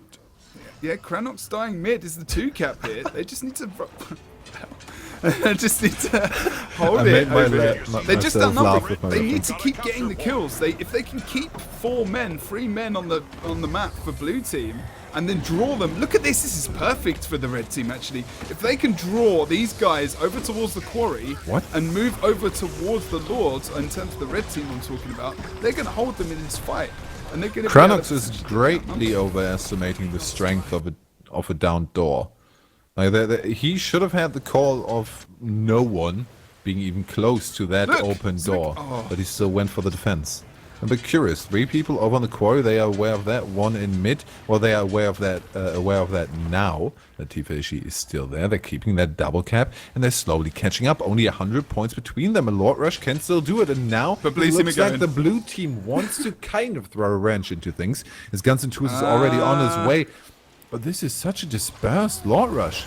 Can we Yeah. see a good defense? You see that? They should don't be able know. to react fast enough. Let's get a target on that Lord and see how far they get. Well, we're seeing the rush in now. They're a little bit... Actually, blue team are kind of fairly together, but red decide to go for the back point here. They're going to go for guns and tools, and to be honest, this is I'm not sure this was the best move from blue team. They do pull the Lord all the way out into the into this area, and now red team are being punished. Fantastics goes very close to being down here. The red Lord is still fairly high on HP, is in the distance there as well. As we see Various, a knockback as well comes out onto the red Lord. Still a lot of healing and support comes out for him. Team Aggression doing a good job of trying to stay alive, trying to keep the red Lord up, but he goes very low here. Are we going to see a heal coming out as well? Knockback from a shield there as well. As Lord goes for heal. He gets healed up to about 50-60% HP. Phoebe drops quite low, and Chronox swap, but the Red Lord pressure is still alive. I don't think they've got any healing left. The Red Lord will go down. Surely. But look, 11 points. Oh! 11 points. To that. No, but 11 look, points, shots they going have the down. triple They're cap. gonna win off First kills. down. No, they won't. gonna If win off Sable can kills. make it out of that, that's the next target. He has a healing Don't turret die. back up. We saw 1 down, and they went for the rest instead of the stomp. The stomp could have already brought them 1 point. But look, they need 2 away kills. from the win. They need 2 kills, but it's only 1 minute. Well, the triple They cap can could still do win. it. The triple cap could do it. This is all up for grabs everywhere. Are they going to get the decap? They're gonna No, go- Sable is don't staying go, on, Lord. but he can't go down. No, don't go, Lord. You can't- what are you doing? This is the No. one thing you don't want to do. If Sable Hold the dies, map. this is only 1 point They're away. going for rush. They're all going, What? but they're going to leave them. Oh no, this could be okay. They're at the Lord. This but needs this to be a only- Lord. It's the Oh, it needs Ranger. to be a Lord kill. It needs to be a Lord It kill does right now. now. They have 25 seconds. They have 1 But 2 players down. 2 Starfelly down. Oh. Also Stable down. 1 point left. Starfelly goes down and they leave. Fantastic. Not enough people. Look at the Lord. He was at 25% health. Like that. Blue team takes it Red after team. Maybe if they just stayed on the map. I have no idea what is going on anymore. Why? This match was all This- over the place. Bring in the Worldview Welders and blow our faces off. Good games. Good games. GG. What was going on? I'm not sure about let's say, the last 3 minutes of that game, but I'm loving it. Oh, brilliant stuff. Good stuff. Woo! He's a good man, our Posey. He's a good man indeed. And I'm very happy to see Car Crash back into the global sPvP scene. Should be a formidable force in the future, as well as Solarius themselves, but Solarius getting taken down that peg here. 500 to 250, free to Car Crash, of course.